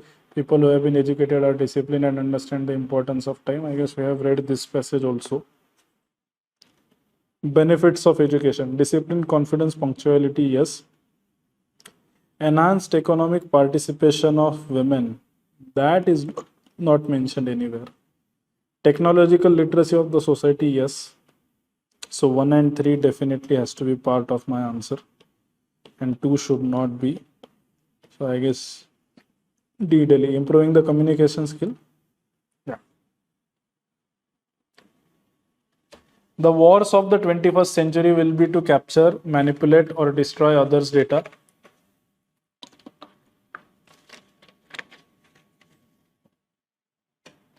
Okay. So the wars of the 21st century will be to capture, manipulate, or destroy others' data. Digital systems powering organizations and nations around the world have become prime targets for attack. from individual criminals, well-organized cybercrime gangs, and state-sponsored hackers. As the internet becomes all pervasive and the world gets increasingly interconnected, cyber attacks are bound to create a widespread impact. The WannaCry hacking attack in May 17 that crippled computers across 150 countries is just an example of the pervasive nature of this problem. Billions of dollars are being wasted in the destruction, downtime, and replacement costs arising as a result of cyber insecurity. Which of the following best reflects the central idea of the passage? Global bodies should develop accountability mechanisms. I guess that's not the central idea. Cyber insecurity in the 21st century causes major economic losses. To avoid the losses from cyber attack, it is designed to regulate. No. So A and C is not. Cyber is a global challenge, therefore nation. No. I guess B, Bombay is fine. Destruction, downtime, and replacement, I guess these are all the major economic losses. So B, Bombay. What makes identity politics a significant departure from earlier pre-identitarian forms of the politics of recognition? It is demand for recognition on the basis of the very grounds on which recognition has previously been denied. It is qua women, qua blacks, qua lesbians that groups demand recognition. The demand is not for inclusion within the fold of universe and humankind on the basis of shared human attributes, nor it is in respect, nor is it for respect in spite of one's difference. Rather, what is demanded is respect for oneself as different. So basically, what this author is saying, if you are demanding some recognition for women or black or lesbians, what essentially you are doing is you are differentiating themselves. You are differentiating among you're basically saying women are different, so treat them, recognize them. Blacks are different, recognize them. So your very movement, the whole movement of you to recognize a particular community as something is itself discriminating. Is what is demanded is the respect for oneself as different. So you are essentially asking or pleading that you should be treated differently, whereas the whole movement is don't treat differently, we are all equal. With reference to the above passage, which of the following statements is or are correct? Pre-identitarian forms of politics were inclusive, and we don't know what was the pre-identitarian. Maybe there was some inclusive or non-inclusiveness there. We don't know. Everyone has the legal right to recognition everywhere as an individual. We need what is correct. I don't think so. It's mentioned. We have only mentioned the otherwise. That your movement for being different or for recognition is itself making you different. So everyone has the legal right to recognition. I guess that's out of the scope. D, Delhi is what I would mark.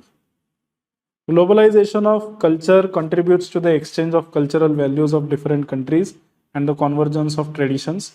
Cultural globalization characterizes the convergence of business and consumer culture between the different countries of the world and the growth of international communication. On the one hand, this leads to promotion of individual national cultures around the world. On the other hand, the popular international cultural phenomena may displace national or turn them into international. Based on the above passage, the following assumptions have been made. Cultural globalization can act as a double-edged sword for national cultures. That's fine. That's what he is saying. On one hand, this leads to promotion, but on the other hand, it may displace the national or turn them into international. So one is fine. Considering the diverse impact of cultural globalization, it is important to keep, that is not mentioned anywhere, to keep a check on mediums of exchange. So one only. I guess again we have read this passage before.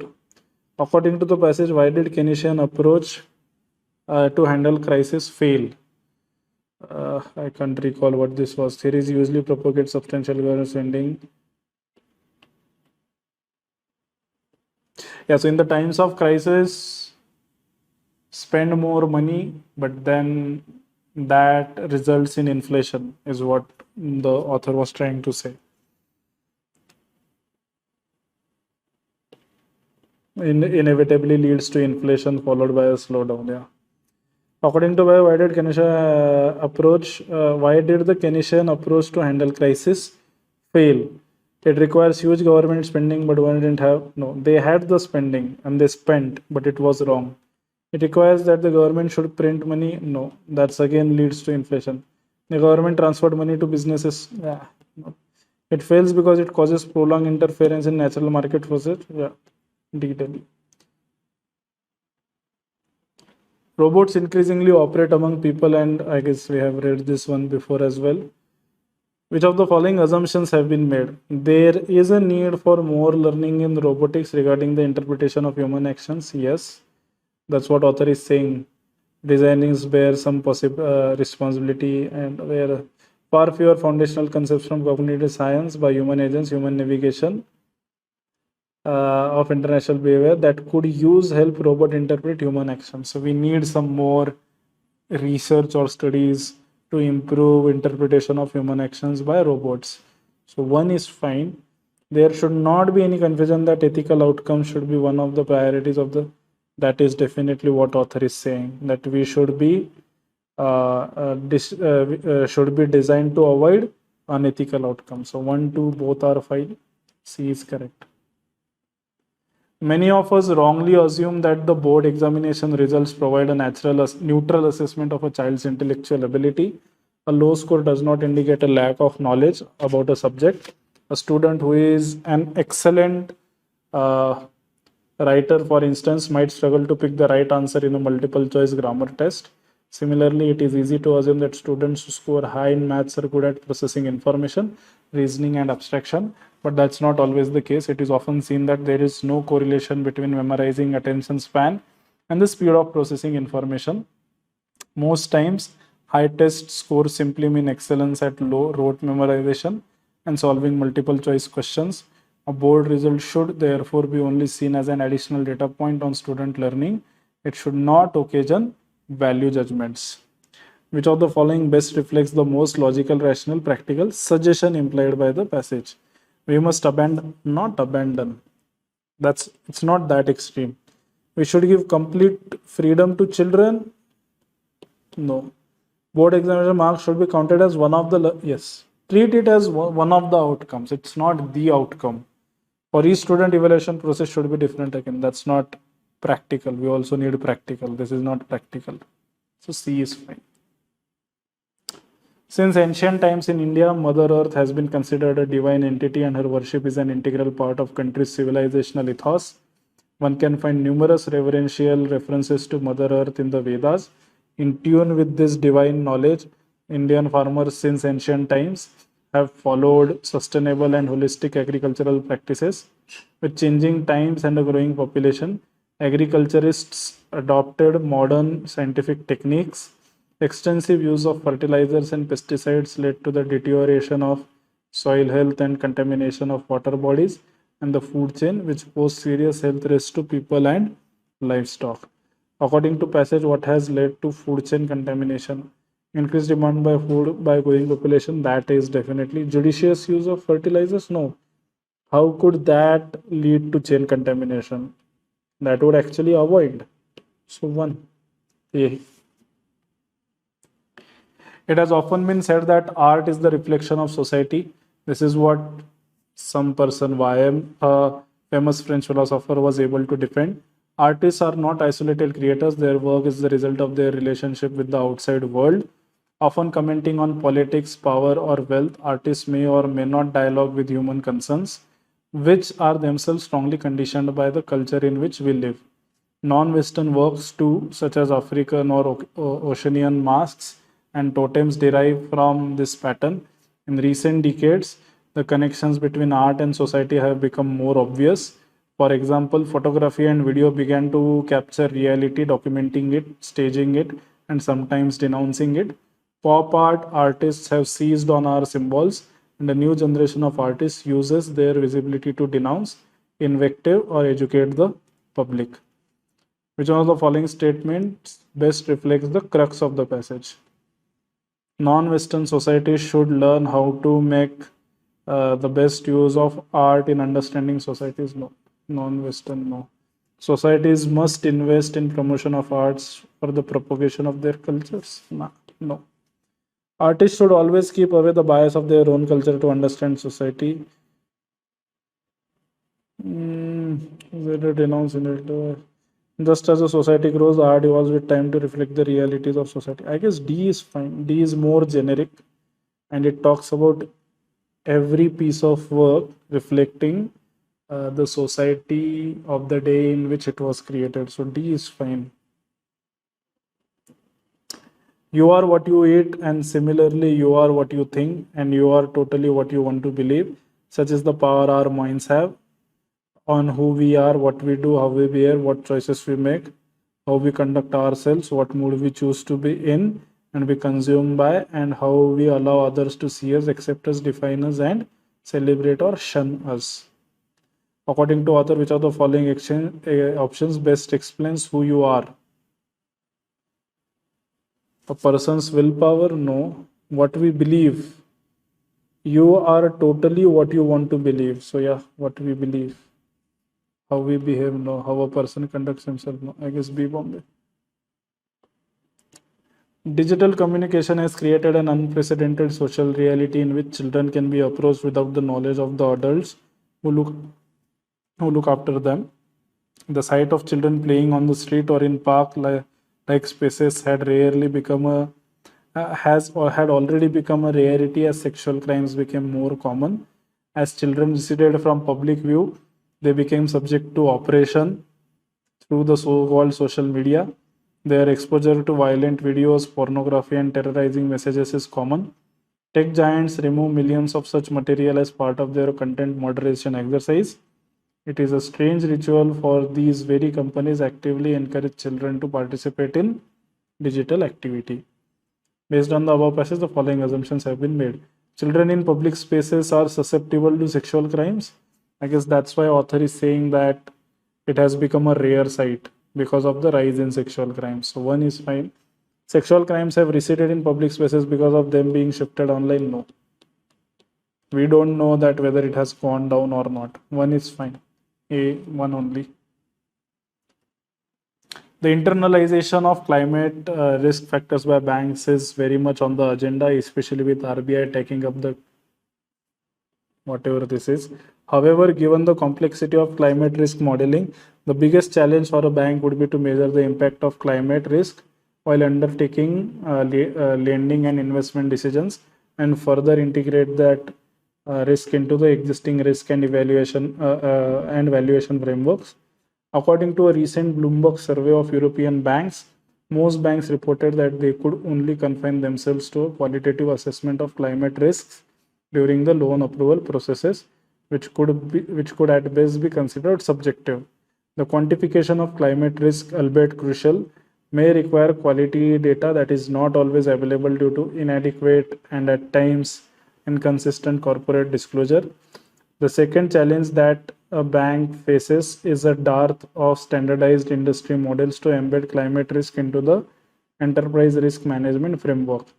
The third critical challenge is the lack of skilled professionals who have a clear understanding of both the worlds, climate risk and finance. On the basis of the passage, which of the following assumptions have been made?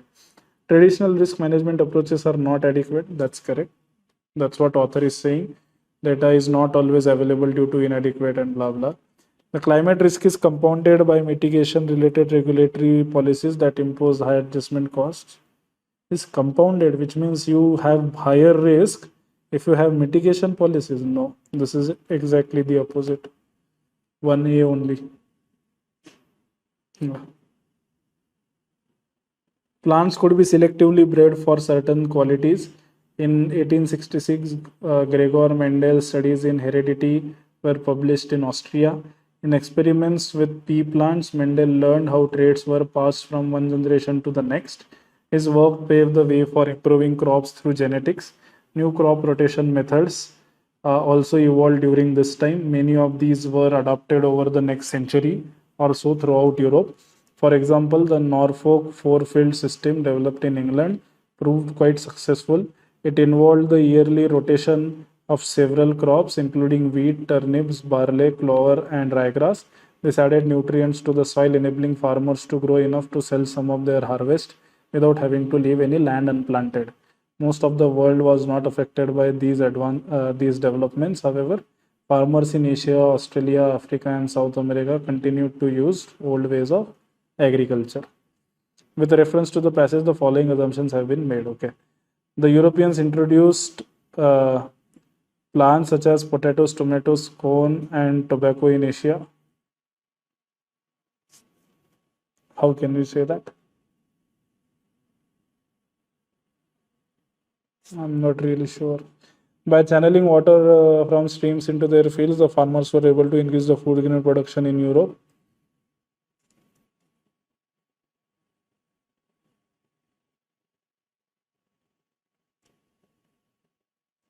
This is also not discussed.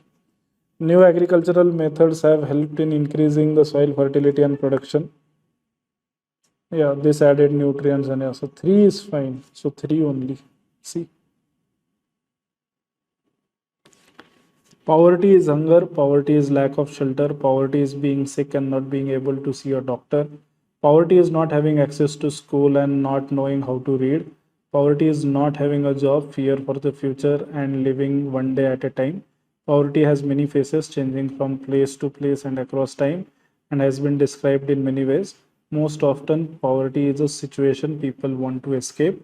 So, poverty is a call to action for the poor and the wealthy alike, a call to change the world so that many more may have enough to eat, adequate shelter, access to education and health, protection from violence, and a voice in what happens in their communities. There is no one cause of poverty, and the results of it are different in every case.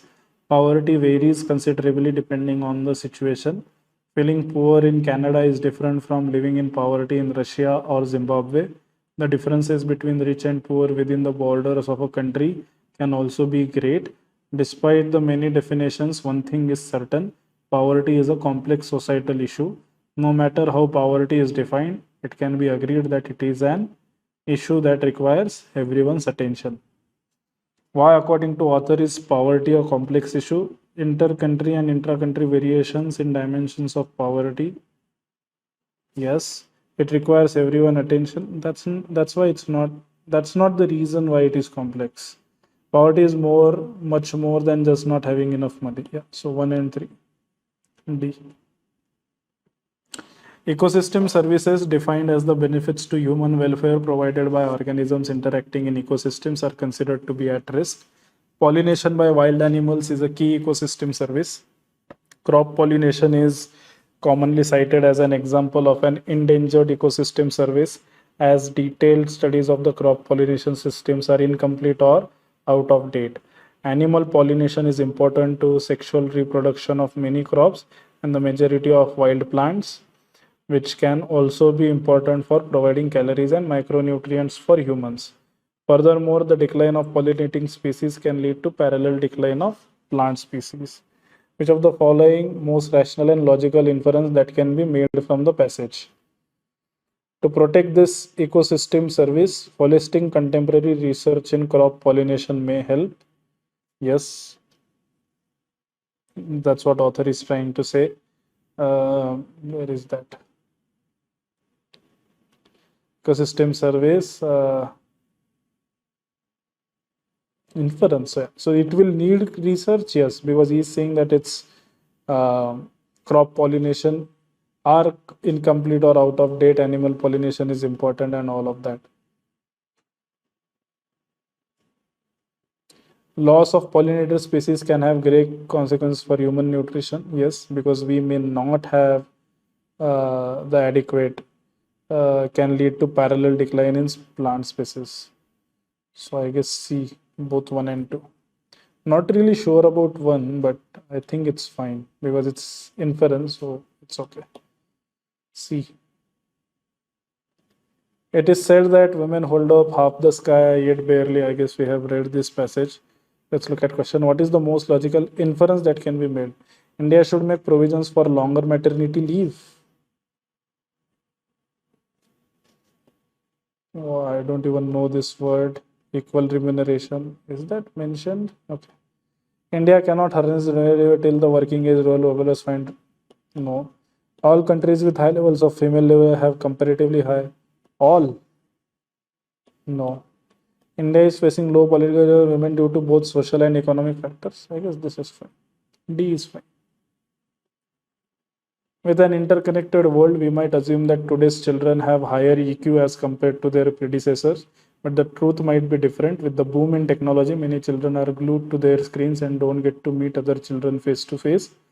Relating to others and relationship management is an important element that nurtures a high EQ in an individual, but technology and its addiction among children are a hindrance in attaining high EQ levels, and this leads to many of them not being able to manage their emotions well. Based on the passage above, the following assumptions have been made. Technology directly impacts EQ of children. Yes. Human relations have a positive impact on EQ as compared to technology. Definitely. So C is fine. So last question, and I guess we would finish somewhere about 80 questions now. So let's look at it. Version is procedure by which sociologists gain access to meanings behind human actions.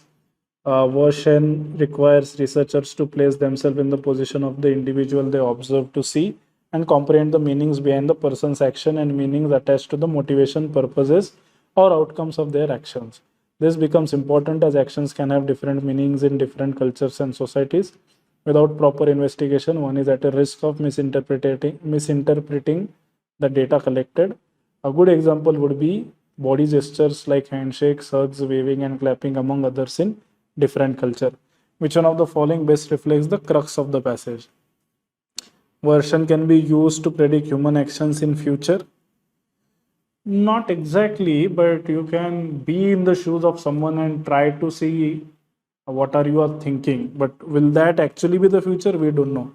Results provided version are context specific, yes, because it changes based on it have different meanings in different cultures and societies. So B is fine. Version can give misleading results if not applied properly. We are not sure about this. The motivation of person behind action, no, it can be comprehended. That's why we are doing the whole exercise. I'll go with B, Bombay here. Okay, so we are at slide number 100, which means somewhere about 80 questions we have finished in this session. Quite a long video, but I guess this is one video that you should really watch again and again in order to perform well in your CSAT English. And do let me know if you want the next part of the video. I have another, I guess, 100, 120 odd questions that are available in this PDF. So in case if you want me to record a video of me solving those questions as well, do let us know in the comments. So see you in the next video, and hopefully this video was helpful. Thank you everyone, and have a happy time ahead.